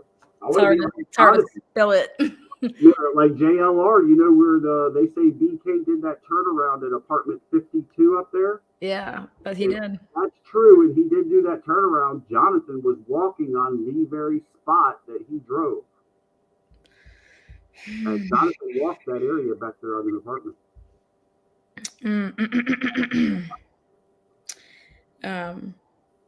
So the end of March, huh? Let me see. Yeah, that's gonna be just like a super quick trip. The one in obviously the one in June, it's more lengthy. Okay. Yep. I'm gonna do a meet and greet with the police department if they want to come down and hang out. Maybe we can get some of the police officers. Actually, the gag order will still be in place, I think. I wonder if they're gonna drop the gag order at some point. Yeah, I don't understand how that even went into place, but that's not for me to judge or decide. Obviously, somebody's worried about something being released. Well, don't worry. Somebody must have something real juicy. Breaking news: Brian Kohlberger has everybody's cell phones are in his cell phone. He has everybody's number. Breaking news: Brian Kohlberger, he knows everybody. Brian Kohlberger has all these pictures, but we're not telling you who they're of. I don't know what they'll do. If the family members still wanted to talk, I don't know if they make contempt of court or not. They might could. But I don't know. Like if one of the family members was to release something they knew, they could probably hold them in contempt. Yeah, I mean the family members aren't gagged. No one's gagged like the family members was. I'm interested to. I'm gonna look into the Dylan Rounds case. I'm interested to see the person that they arrested. Not sure if any of you guys know about that case or not, but the Dylan Rounds case that it's been 3 years and they finally went ahead and arrested the squatter that was on his property, 59-year-old. So I was looking at some stuff about that case because the evidence that they ended up coming forward with, I was like, well, y'all had this, like, didn't you? And they claim that there was a video. Once again, here's this video that allegedly was like, the time that it was taken did not reflect. It was like a backlog time, and he allegedly had a video of himself with blood on himself, and he was cleaning a gun. And I'm just curious. I'm just like, who the hell is doing all this digital work that this should have been. Man, that Sheldon case. 3. Oh yeah, I mean he's innocent. Yeah, it's tugging me hard. Yeah, I have a lot more. I think I'm gonna start releasing some stuff. They're taking a long time to decide on this, which is usually a good sign that they will toss it back to go through an evidentiary hearing then, which is what it needs to happen. I'm super surprised he's even in jail right now. The best way I can say it is I'm just super surprised he's even in jail right now. He was framed, man. It's crazy. Sad. So it's tugging at me. I don't know if you need anything from me as far as what I look into. Oh yeah, I'll give you some stuff. If you got a name you want me to look at, just let me know. Oh shit. I really offer. I thought so because I know you got it covered. Yeah, I'll give you some stuff. I'm looking into another case too. So I will I'll show you over some stuff. It's a it's a post conviction case, and it's very interesting. So, but thank you for coming up here. I appreciate you. Yeah, we'll do it more. All right, we will talk to your wife and tell her I said hi. Yep, I will, and I'll start making plans for June. Okay, cool. I'll talk to you later, Doc. Okay, see you later. Okay. Bye. Bye. Good man right there. Good man. All right, guys, party.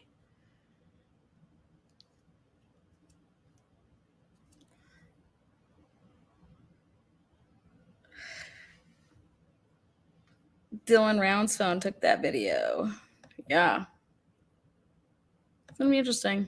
I want to look into that case. I don't think it should have taken that long, but you never know. We're going streaking. Hope JLR will meet up with you too, Lana. Oh, he will. For sure. For sure. He'll be there. He'll be there. I'll be there. The truth seekers will be there. Home team. Yes, that was fun. I know. Wait, Doc, did I just pop your cherry on a live? Is this your first live? Yes. You guys. I'm going to celebrate for myself for a minute. Yes. I think that was Doc's first time. All right, guys, here I'm going to drop the link. I'm going to go for another, 20 minutes to hear from you guys. I always love a good combo, and the heat is on. Lana is a habitual cherry popper. New t-shirt.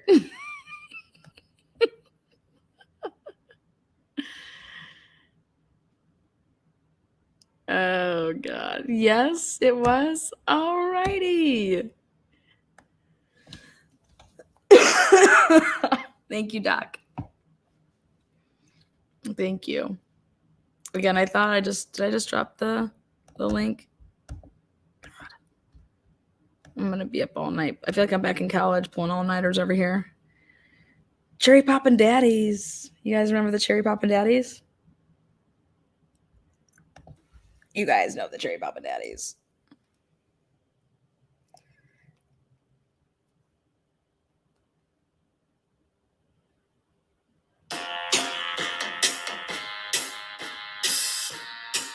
She's a man-eater.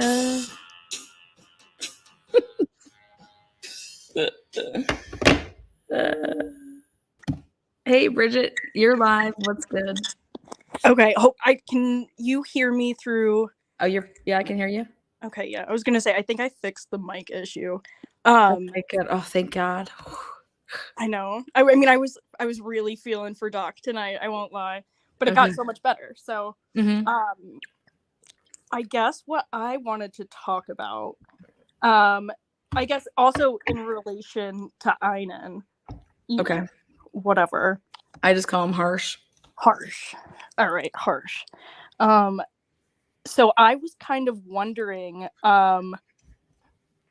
how, do you know what year he graduated high school? Oh God. He's 20. He's 28, I think. So like 2013-ish. Yeah. Okay. Because that's how I was just, I found it fascinating that he knew the cop from that video that pulled him over. Yeah, they went to high school together. Okay, and you verified that? Yeah, 100. I went and looked at his yearbook. Love that. Oh, love that. You'll have to show that sometime. Please. Dude, he's Jesus. Oh my God, I can't believe you're holding that out on. Okay, that's funny. He walks on water as far as I'm concerned. No, he's dripping. He's dripping. He's dripping. So, I guess I wanted to know, like where his circle of friends, drug friends. I'm gonna say specifically the ones who are using and or buying, if this is the situation happening. I'm not. I know you can't. I know I'm not a drug user. Like Right. I wouldn't even know like if somebody was like doing drugs and like let's say in the bathroom and they just walked out, I wouldn't like there's people out there that'd be like, "Oh my god, they're like on XYZ or whatever." Oh, I can't. And I I'd be over here like, "No, they're just a fucking idiot." like yeah, And like that's, oh, okay. Like and I just that's feel they're fair idiot. too. That's fair too. But you know, Back to his circle. yeah, I'm curious. He grew up there. He's from there. His So family, he knows everybody. yeah. So like he's been there his whole life. Which I think that those are the type of kids that his parents or I feel like his parents were always getting him out of trouble. He's always been in trouble. Yeah, I thought it was funny when so those would be like he was always attracting trouble. Yeah, he was always attracting trouble. Like Or also finds his way in somehow. He's just like he'll just be. He's silly like that. Something's going down and he's just there. Like who gets pulled over like that? And the girl's like, "Oh, I thought you were on your phone. How did you think that I was on my phone? Like, Ian, what were you doing?" Like, talk about just shitty ass luck because I think that's what he has. I think he's just same. He's just always in shit. But thank you there, Derek. He's not worried about it. Hi, Derek. Hopefully you're doing well. Good to see you. Yeah, he's not worried about it. I don't. He doesn't seem worried when he's pulled over. Like, I mean, immediately he recognizes this cop. So I'm wondering, like, does he know all the cops? But she actually recognized him. She did first? Okay. Mm-hmm, mm-hmm. Yeah. I couldn't tell the vibe between and he's like this. He's like, so odd. Oh my god. It kind of, you know what it seemed like to me a little bit was like, like they made out at a party and like Enan just like never called her back. And he's trying so hard to like make it up, like, come see my cats, Yeah. It was just it was just like weird. It was like he was trying to, I don't know, like make up for some kind of weird interaction they had earlier. So, no, I was just curious. Do you think that him and Brian were like tossing fire together? Oh my god, could you imagine? Oh, could you imagine? Sorry, that just like such a vivid image in my brain. Hey Brian, you want to come over and pet my cat? Like the thing is like I don't know. It's hard to say because we have no real context for what Brian's personality is like, and we didn't have any context before we watched that video of Enan the other day, and it gave a lot of context to kind of just how he is, and how much he loves his cats, but that's telling to me. Yeah, I just we wouldn't be able to speak to like Brian because we just don't know anything about him. See, I maybe think his rap song, I don't know. I think that someone like Harsh would have been, before he gave that interview with Homegirl, he took a little bit of everything that he had heard from the neighborhood and just was like divulging this information like it was him. He was taking a little bit of what he heard from multiple people. That's what I think. And he acted like it was all just like his thing. Like, oh, agreed. I think that's I think he's a chameleon. I think. Yeah. I mean, well, that's just he would never. I don't know if I buy he's the type like of person that says, "Hey, what do you want to do? Oh, I don't know. Whatever you want to do." Yeah, let's throw some fire sticks. Like, hey, what do you want? Like that type of person. Like, oh, I don't care. Whatever you want to do. And very chill, no, dude. I want to. Like, this is what I'm going to do. If you don't want to go, I'm going by myself. Like, I want to do what I want to do. No, he could give fuck less. He does not care. He okay. Yeah, I was But do I think that like he's like people would hit him up to score some shit because he knows like the locals? Absolutely. Yeah, so, no, I mean that's gotta be so it fits that criteria for me that he would have that local connect and knowing a lot of people from just if you grew up in that area, then you know a lot of people. Absolutely. I am curious to know what like how somebody as new to the area as Brian. That's why I don't think it's him. Yeah. Yeah. Okay. That's fair enough. I think that I struggle with that. I struggle with unless he, like I said, unless it comes out, but that he would have had to been in that house before. He would have had to known one of these girls or Ethan or somebody that had, hey, well, he was over there last night. You know, we were getting drugs from him, or there has to be some type of physical. This is not a guy that just lurked from the trees or from your car and stalked this house for all these weeks and then decided that night was the night, but then Abel was able to go in when all this commotion was kind of going on. No, there's everybody's in their room. Every reason why he would not have stepped foot in that house. If he was really, he would have gotten away with it if he didn't know anybody. Right. Even if that DNA is on there, he gets away with it. Yeah, that's because that DNA is not matchable. Right. You have to wait till it's in the system. So he wouldn't be found right now. And that's why I kept on telling people, how do you get to Brian Kohlberger? And people say, it's the DNA. And I'm like, okay, whack. Like, no, it's not, because that was that afterwards. You get to Brian Kohlberger because somebody tells you his name. Period. So maybe I'm gonna go in a different direction, but I thought something that you said earlier tonight, when Doc was on, was super interesting. Oh God, give it to me. No, I know.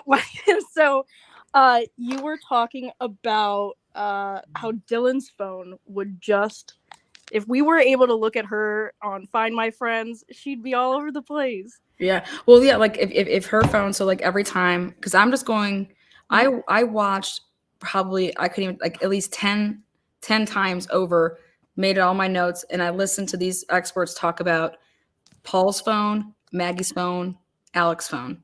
I wanted to know everything about these phones and what you can tell based on XYZ, what you can't conclude, what's inconclusive, but it's enough of like circumstantial, like blah, blah, blah. Yeah. And what they were able to allege and get on a stand and try to say, well, okay, then I can't wait to see what Dylan's phone's all about. I can't wait to see what everybody's phone, but Dylan and Bethany's phone, I want to see every time it makes a movement that it fell out of his pocket and it opened up and it cleared. It went from this screen to being at this screen. You know, it went. No, it was impressive to this way. It was impressive how much that they could tell, and it was also weird and like interesting what they were deeming as important and what side was deeming what phone evidence was important and what wasn't. Well, and then when you're taking two phones side by side, they try to say that they were walking together, you know what I mean? But then interesting. They weren't. That's cool. But if her phone is having activity, you know,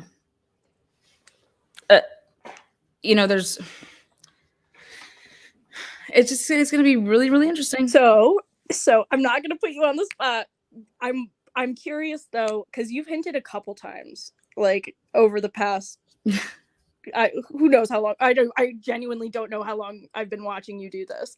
It's been a long time. Been a long time. No, you got to be holding on to just all the secrets. I'm trying. Oh, I know. So I'm not gonna put you on the spot, but you've hinted a couple times that either maybe people who the police claim were there either weren't there, or there may have been like additional people who could have been there, which should be easy to tell, right? Like they have all this, or that they would have left, and then came back. I looked at the parking lot of that house, and if I live at that house and I own a car, there is no way in hell I'm parking on the street. There's no way, that's not happening. You have all that parking room. You're parking behind even like the cars that are like right, but there's enough room to like maneuver that everybody could have had like a U shape type of. Of course, yeah. And so when I looked at that and I was like, okay, I'm able to account. This was before they started blurring everything out. I took everybody's license plate number. I could tell you everybody's license plate number. Yeah. I took all of that from the pictures. I took, and then I noticed I was just like, okay, well, we're missing the two surviving roommates. Like, did they not? You're telling me these people don't drive? Then I found out, you know, you got Bethany. Her parents are dentists and live in like a $1.5 million home. There's no way that their daughter's on campus without a car. That car, yeah. There's no way. And if that's the case, I'd be one pissed bitch. I would be pissed that my family is not Right. Yeah. I mean, why not? Right? Like she's so everybody has something to complain about. Yeah, agree. So there's their cars aren't there. Sure. And then everybody wants to talk about oh my God, well, Dylan doesn't have a car because of that TikTok video. And I'm like, wow, if we went off of everything like that on social media and what making fun of people will do like in a funny way, if that told us about our lives, like, no. So that's not logical. No, and also as someone who was like more recently in college, like I don't see, like I used to get rides for I had a car. Yeah. I used to get rides for my friends all the time. I'd rather their car get a ticket and get towed you get dropped off at the school because you can't park because they're gonna get a ticket. Yeah, I hate parking on campus. It's a pain. Like it really is. Steve Salva said it. See, he's like, hey, when your car, you never know. Maybe you took a picture, and in the back of the picture, there's supposed to be a car there, and there's not. And because somebody said they parked there, and then we could prove it that they were lying. And like that was a very specific example. And I'm like, interesting. Right. So I question to know where the surviving roommates' cars were. If you want, I'll even give you guys, if you guys want to sit here and tell me that, you think, okay, Lana, Dylan didn't have a car. Okay, well, I'm telling you right now, Bethany did. There's no I have Bethany getting a ticket. Okay. Oh, can we talk about it? Yeah, Bethany got a ticket. Less than a month, like October 10th or 13th, she got a ticket going, and she was in Washington. So, unless I don't believe that Bethany was driving a vehicle that wasn't hers. So, where was Bethany's car? Again, where was Dylan's car? They didn't take those cars in. Those cars were not taken in. That's not the cars that were in that lot. JRL went to that lot. Yes. So Bethany and Dylan's cars, and the people are going to say, well, it's because they didn't have any cars. And I'm just like, we don't know that. And right now I'm going to go with, there's no way that my parents live in a $1.5 million house and I don't have a car. All the way in a different state? How are you going to? Don't you, like your kid flying from Idaho to Nevada or wherever she's from? I don't know. For them to have a $250 a month car payment and lease a car and have it for her, that's nothing. That's chump change. Yeah. No, agreed. She's a sorority girl, guys. Hello. Like you're just not. Both of them were. I don't know. And her Dylan's dad's trying to get back in her good graces. So I'd have been like, yeah, Dad, you can buy me a new car. I mean, it's just. So if they weren't there, where were they? Where were these vehicles? Yeah. So I think it's possible that whoever did this and they chose not to go downstairs, and they chose not to go into that second bedroom on the second floor. Those are very specific places not to go. Yeah. If you don't know where people are located. Right, because it just like you said, it's a weird house. Like it's weird. It wasn't always like that. So even if you had gone to school there recently, you might not know. In 2018, they redid it. Yeah, that's like that just happened. So a lot of people, especially after COVID, like people aren't going to know that unless you specifically know the layout. Which there's only a handful of ways that you would know that. Yeah. And I, okay. So my friends would do it all the time. I shouldn't say like all the time, but my roommates were notorious for this. They never wanted us to know who they were hooking up with. So what they did is they would come home and then they would wait till everybody went to bed. And then they would then have over X, Y, or Z. So, because that way you don't want the rumor mill talking. So come over later, even sneak into like my one roommate did this notoriously. She would open up window. She would open up her window and this kid would pop in through her window and Get out. Oh yeah, but I thought it was great because I was That's like, awesome. how long has this been going on? Because I caught them. I was like, what is Chris running down the street for? Like without his like shirt and Right? Because you see crazy stuff in college. and she's like, Which I is have why no I idea think what you're talking about. yeah. I was like, I think he came outside your window. That's what I think. And she's like, no. And I was like, we're gonna have a talk, young lady. But you don't want people to know about your business. So when you live with a group of people, you wait till people go to sleep, and then you're like, yeah, come on over. Like my roommates are on to bed. Like I just like, especially if people are cheating, especially if people are just like, you don't want people in your shit. So do I think that it would be outside of the norm for Bethany to have left at 4:00 in the morning to go get a booty call? Absolutely not. Do I think there's anything wrong with that? Absolutely not. You're in college, do whatever. Right. No judgment here. To get your life. You know what I'm saying? As long as you're not doing anything bad to other people, I don't care what you do. Until you meet a guy that's could have somebody over. But people do that stuff at night. And it's just that's part of college. Not saying that everybody that goes to college does that, but I'm saying that people that are single, people that are, you don't want people to talk about, especially when you're in like sororities, fraternities, even like sports or whatever. Like, dude, I don't want if she has such a big mouth. So if she sees us, then everyone's gonna know about it. So especially like we just witnessed it on the cam. What did you tell Adam? Everything. Yeah. I thought that was so I thought that was so funny when I don't want to laugh about it, but I thought it was really funny when she answered everything like, girl, I what? Everything. Like if I were Kaylee, I'm looking at her like, girl, or she's wondering like, holy shit, you told me, because for all we know, she told him. Think about this. Maddie maybe have told Adam, hey, your girlfriend's cheating on you, and I know who she's cheating on you with, and yada yada yada. So that's because the way that those girls were acting at that food truck, I'm telling you, they didn't miss a beat. They were not in some beef. Like she wasn't mad thinking that you told him something about me. They're not. They didn't miss a beat. They're having a good time. They're doing their thing, and it's. So whatever was said to Adam, I'm telling you, it had nothing, in my opinion, to do with Maddie, Kaylee, and it had to do with something that she would have told him as she's lit, she's drunk. We all know she's drunk. She's allowed to be drunk. She's lit. She's telling him like, oh, whatever. Tina's over here, doing this with Bobby and you could just think whatever. Something like that, and then they're like, what did you do? I told them everything. I told them I hate her. I hate her. Yeah, this is very typical. So like, it's probably stuff you would talk about. College, that's typical college stuff. But that would be the reason that somebody, if you're choosing to be private, like look at, for example, I think Bethany is a very private person.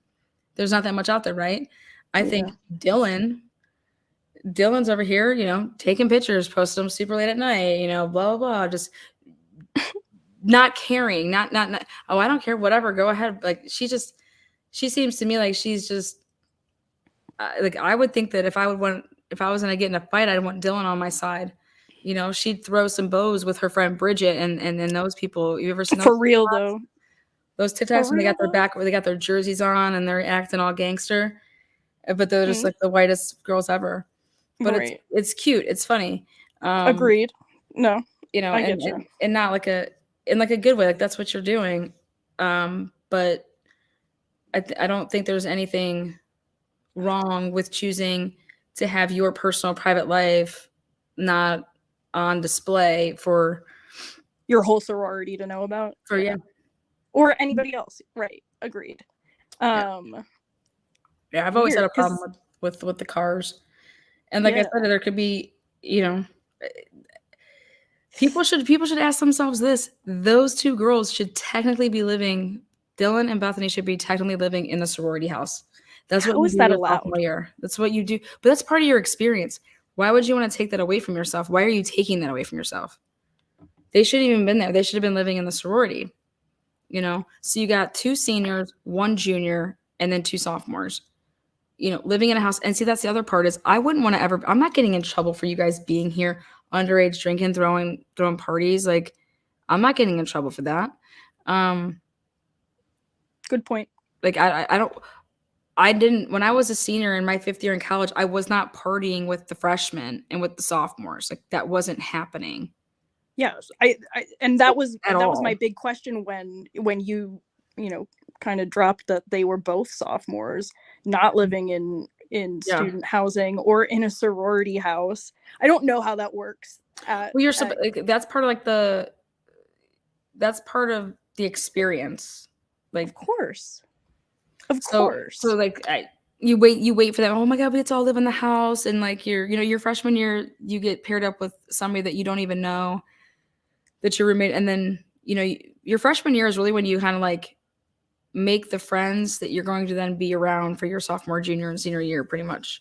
Yep. That's at least what I've noticed in my college experience too. But and then especially with these girls, they were all in the same sorority minus Kaylee, and then you have Ethan. Ethan was just Ethan was there. Anybody that would know them would know that Ethan would be there. He would be an X factor for somebody that didn't. That didn't know the situation. Okay. Like every room that was if you were every room that was attacked had 2 people in it, except for the people that survived. Technically, they only had 1 person in it. So it's like, why wouldn't you kill the people with only 1 person in it? Think about that. Like, you're gonna go into a room that you're 2 for 1 with a knife only, and what's saying the odds that person can't grab their phone and press 911 really quick? I mean, just none of that makes any sense to me. Yeah. You got Ethan and Xana, who I think possibly could have been awake, based on the data. Yeah. At the very least, they're not freaking like totally passed out. Like, she just got DoorDash. Right. And also, she's on TikTok. From everything I have seen publicly of Xana's TikToks, her social media in general, she was always up late. She was a silly goose. She loved staying up late, and she loved, you know what I mean? Like, they are the type of like, house see how you're in like a room and you're talking to people, like you're all just like sitting around bullshitting. So think about the fact that this person knew who would be on the outside, not able to see in the inside of the house. Who's to say that they weren't all sitting in the living room? Can you imagine going in there with a knife and thinking that you're going to attack 4 people that could have been technically in the living room, just hanging out on the couch watching a movie? Think about that. You would get. There's no way that one person could take all 4 out of them in the same room alive, and not somebody be able to get to their cell phone and call 911, or like be able to attack the person that's attacking them. And so, like, this person knew that when they walked in that house that everybody was isolated. And that, to me, how the fuck do you know that? How do you know that? And someone's got to tell you. Yeah, I mean, right? Somebody's got to I know. It's I know. Because listen to that PCA when they ask, well, what time did everybody go? Everybody was home by 2 and in the rooms by 4. Oh, and then just matter of fact that he just comes in right then. Like, so at the same time that everybody disperses to go into their bedrooms, the attack happens. Which I believe the 2 girls upstairs, though, they were up there. I think that they were up there. I think they were doing the time that they got home, because I think they were, but they were on that phone until at least 2:52, and then, allegedly nothing was after that. Yeah. So I just, or we can ask ourselves, you have all this time. Why did the killings have to be at 4? Why wouldn't the killings be later when you would know that they're actually like asleep? Dead asleep. Yeah. You're Just doesn't make literally waiting for like the last sign of life to like like the last light to go off in the house. You're waiting for that cue, or for whatever cue is like you're looking for. Yeah, then it doesn't make sense to do it right then and there. But I mean, if that's what you've told yourself that's what you're gonna do, I don't know. Well, to answer Turd here, Stephen Salvas Yeah. knew something when he said he didn't have to go upstairs. You guys, the logic answer with that is that the person walks into the slider, and if they're saying this was a targeted attack, isolated targeted attack, if your target is on that floor that you walk into, that's what he means by saying you did not have to go upstairs. That means you chose to go upstairs. That's what he's saying. He's not saying that he didn't have to go upstairs because he was like already upstairs. He would eventually had to go upstairs to get upstairs though. Like, you know what I'm trying to say? So like that can't be the thing. He didn't have to go upstairs. All that means is that they did go upstairs because they were dead and they're upstairs. So somebody walks through and Steve knows, because we didn't know this, but he knew this. He knew that Dylan was on that second floor. So why didn't he kill her? Why didn't he kill her? They go up they didn't have to go upstairs. All that he means is that they chose to go upstairs. He chose to go upstairs because they were going to kill who was up there, right? Yep. So I think the better question is, besides that, Mr. Gonsalves is looking at it the wrong way. The better question is, why is the person that was in bedroom number 3, Dylan, alive? Why wasn't she and I'm not like you I get it. You want to think about it that way, to think that she wasn't a target. And why would that be? But it's like, is it because they're sophomores, or is it because you know what I mean? Or there was nobody in that fucking room. Period. They went in there. There's nobody in there, so you can't kill somebody. And guess what? They go into Xana's room and Ethan's room. There's people in there. We're gonna kill you. Then we go upstairs. They're there. We're gonna kill you. Who's to say that they didn't go downstairs, and that maybe Bethany wasn't there either? Right? We don't know that. But if those girls, it is also a possibility that if nobody could be killed in Dylan's room because nobody was in her room. And I just think that the phone, if they can do what they did in the Alec Murdaugh case, then if they do the same thing with Dylan's and they do the same thing with Bethany, we're going to know. But now if they would have been moving around without their phones on them, and then their phone just sits there, and they can just claim that they were sleeping. Yeah, but that's, I mean, I just don't think that's going to be the case, though. I don't think that's going to be the case. Yeah, I agree with you there. All right, your voice is literally about to give out. I know. I gotta go. I gotta go get some soup and some hot toddies over here. No, you need some sleep. Oh my goodness. Yeah, it's been a lot too. It's been just like a lot to process the last couple days. It's been a lot of information, but I appreciate you breaking it down, because it is a lot, and like it is really, they're making it really purposely kind of difficult to break it all down. You know, like everybody in this chat, we're all very smart individuals, I like to think. Yeah, no, we are. Like I there's so much education in this chat. That's why I love it. It's awesome. It really is. It's impressive. And the kind people, and just they have a good sense of balance of humor and seriousness, and I love that. Yep. What is up, Drunk Trigger? So but I guess my point with that is, like, you know, we sit here every night trying to figure it out. Why is it so difficult? I don't think it is. It's not, but I mean, some people are just making it, you know. There's all sorts of curveballs coming from all sorts of different directions, and no one is going up to bat. No one is speaking anything. You know, with this gag order, it makes it impossible. But Well, if you're News Nation, you find a way. Banfield, I want some more breaking news. Damn it! where's she at? Nah, Well, she has a focusing big on some interview stuff, tonight. so. They have I think they had Gabby Petito's parents on, or at least maybe her. I want them to interview some of the jurors from the. Did you? Oh my gosh! Did you see the interview that? Oh, I think I saw it on Law and Crime of the one juror. Was it the guy? 22-year-old? Yeah. No, was it the guy? Was he the one that said that we just debated for 45 minutes? I mean, he kind of said the same thing. Oh man, I only saw one interview of one. He was 22 years old. He's like beard. He's got a beard. He's got like reddish strawberry blonde hair. No.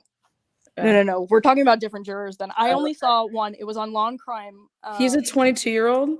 He's 22 years old. I don't want no 22-year-old on my jury, I'm just saying. Well, he made a point to say that he would have been the same age as Pawpaw. You know, if he was still. I know, it was a very I would have interesting. used my peremptory challenge and been like, motherfucker, go on. I was like, where did he come from? We need to use it. We need to challenge him. We just gone. No questions asked. Agreed. No 22-year-old gonna be on that case. Agreed. No, thank you so much for letting me come on and absolutely. Your brain. This has been awesome and very enlightening. I appreciate you, Bridget. You're a sweetheart. So thank you for being here. Of course. Okay. Have a good night. And also, okay, you too. Drink some tea. All right, girl, I will. He was well groomed.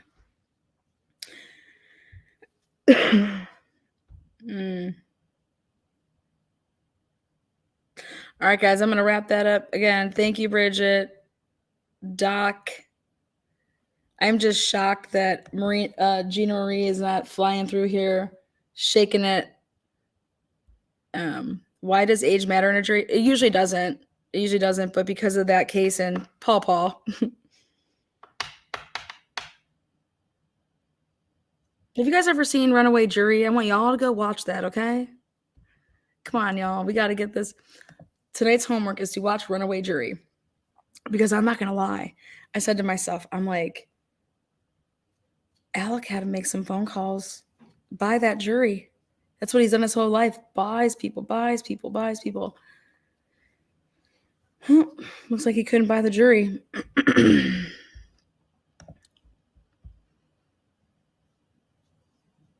Oh, thank you for that. Dream world. Dream on. 12 Angry Men, the original. I'll have to watch that. I haven't seen that in a long time. I've seen a great movie.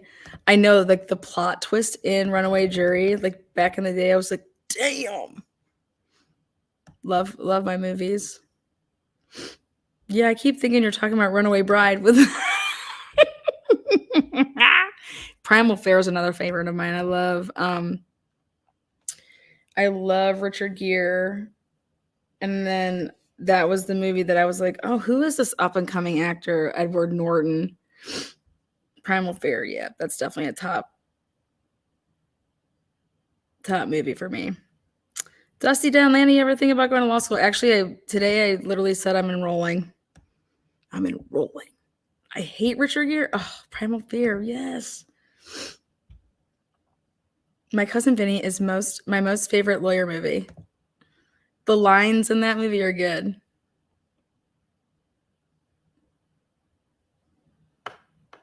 Lanny, you ain't never lied. Hearts for days.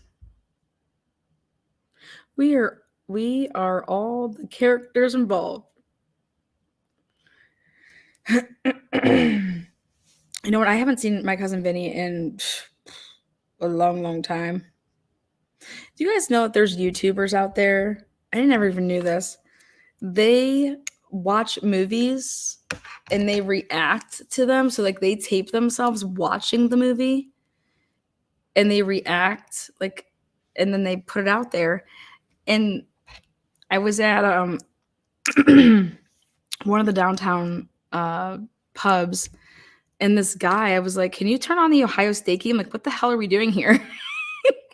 And he's watching YouTube.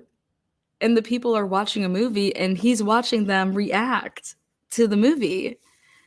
And I'm like, oh, is this what you do for fun? And he's like, oh my God, this stuff's so hilarious. And I'm thinking, the Buckeyes are on right now and I really want to watch the game. But I was intrigued in this and I was like, oh, like, do you subscribe to them? And he's like, oh my God, yeah. He's like, so-and-so. And he starts like saying these people. And he's like, they are making so much money. And I'm like, doing what? He's like, oh, they just sit there and watch movies and the camera's on them while they watch the movie that you also get to see, I guess. And I'm just like, what?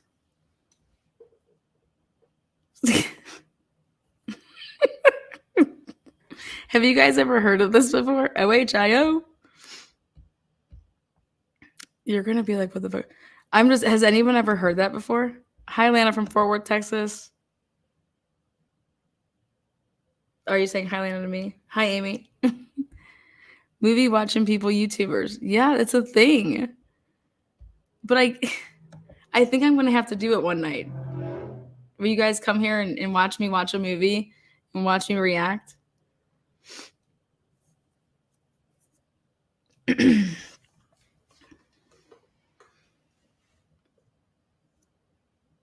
Yes, the gals from Drag Race react to Netflix stuff. I didn't even know this was a thing.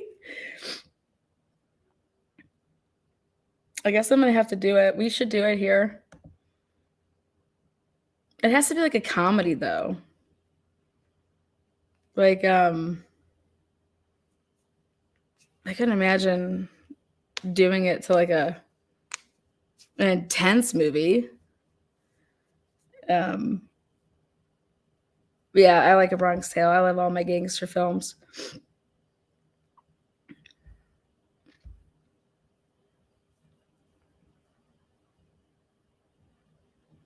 Costa Rica, I'm coming there. Amy live in Costa Rica. That's crazy. That's awesome. We can watch Mrs. Doubtfire. We can watch Legally Blonde. We can watch Sane wants to watch The Notebook. He would. I was thinking like Best in Show, something with like, have you guys ever seen The Sweetest Thing?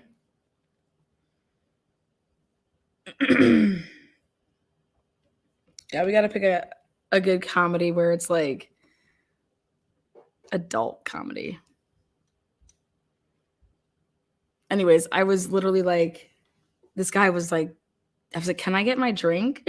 Hold on, this is my favorite part. I'm like, what the hell's going on around here? He's like, oh, they're great. You got to check them out. He's like, I could watch them all day. It was like this one black couple.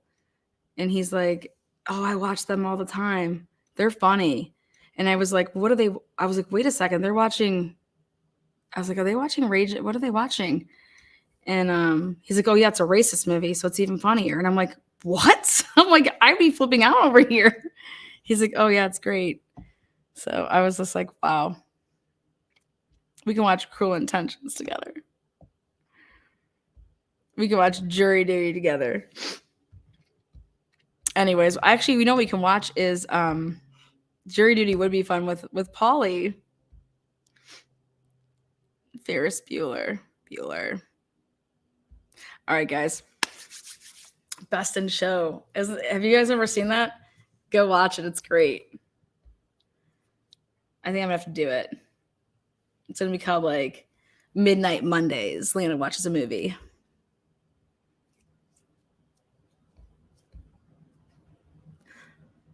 All right, again, be kind to one another. Hit the thumbs up button on your way out, or hit it down if it's not your cup of tea.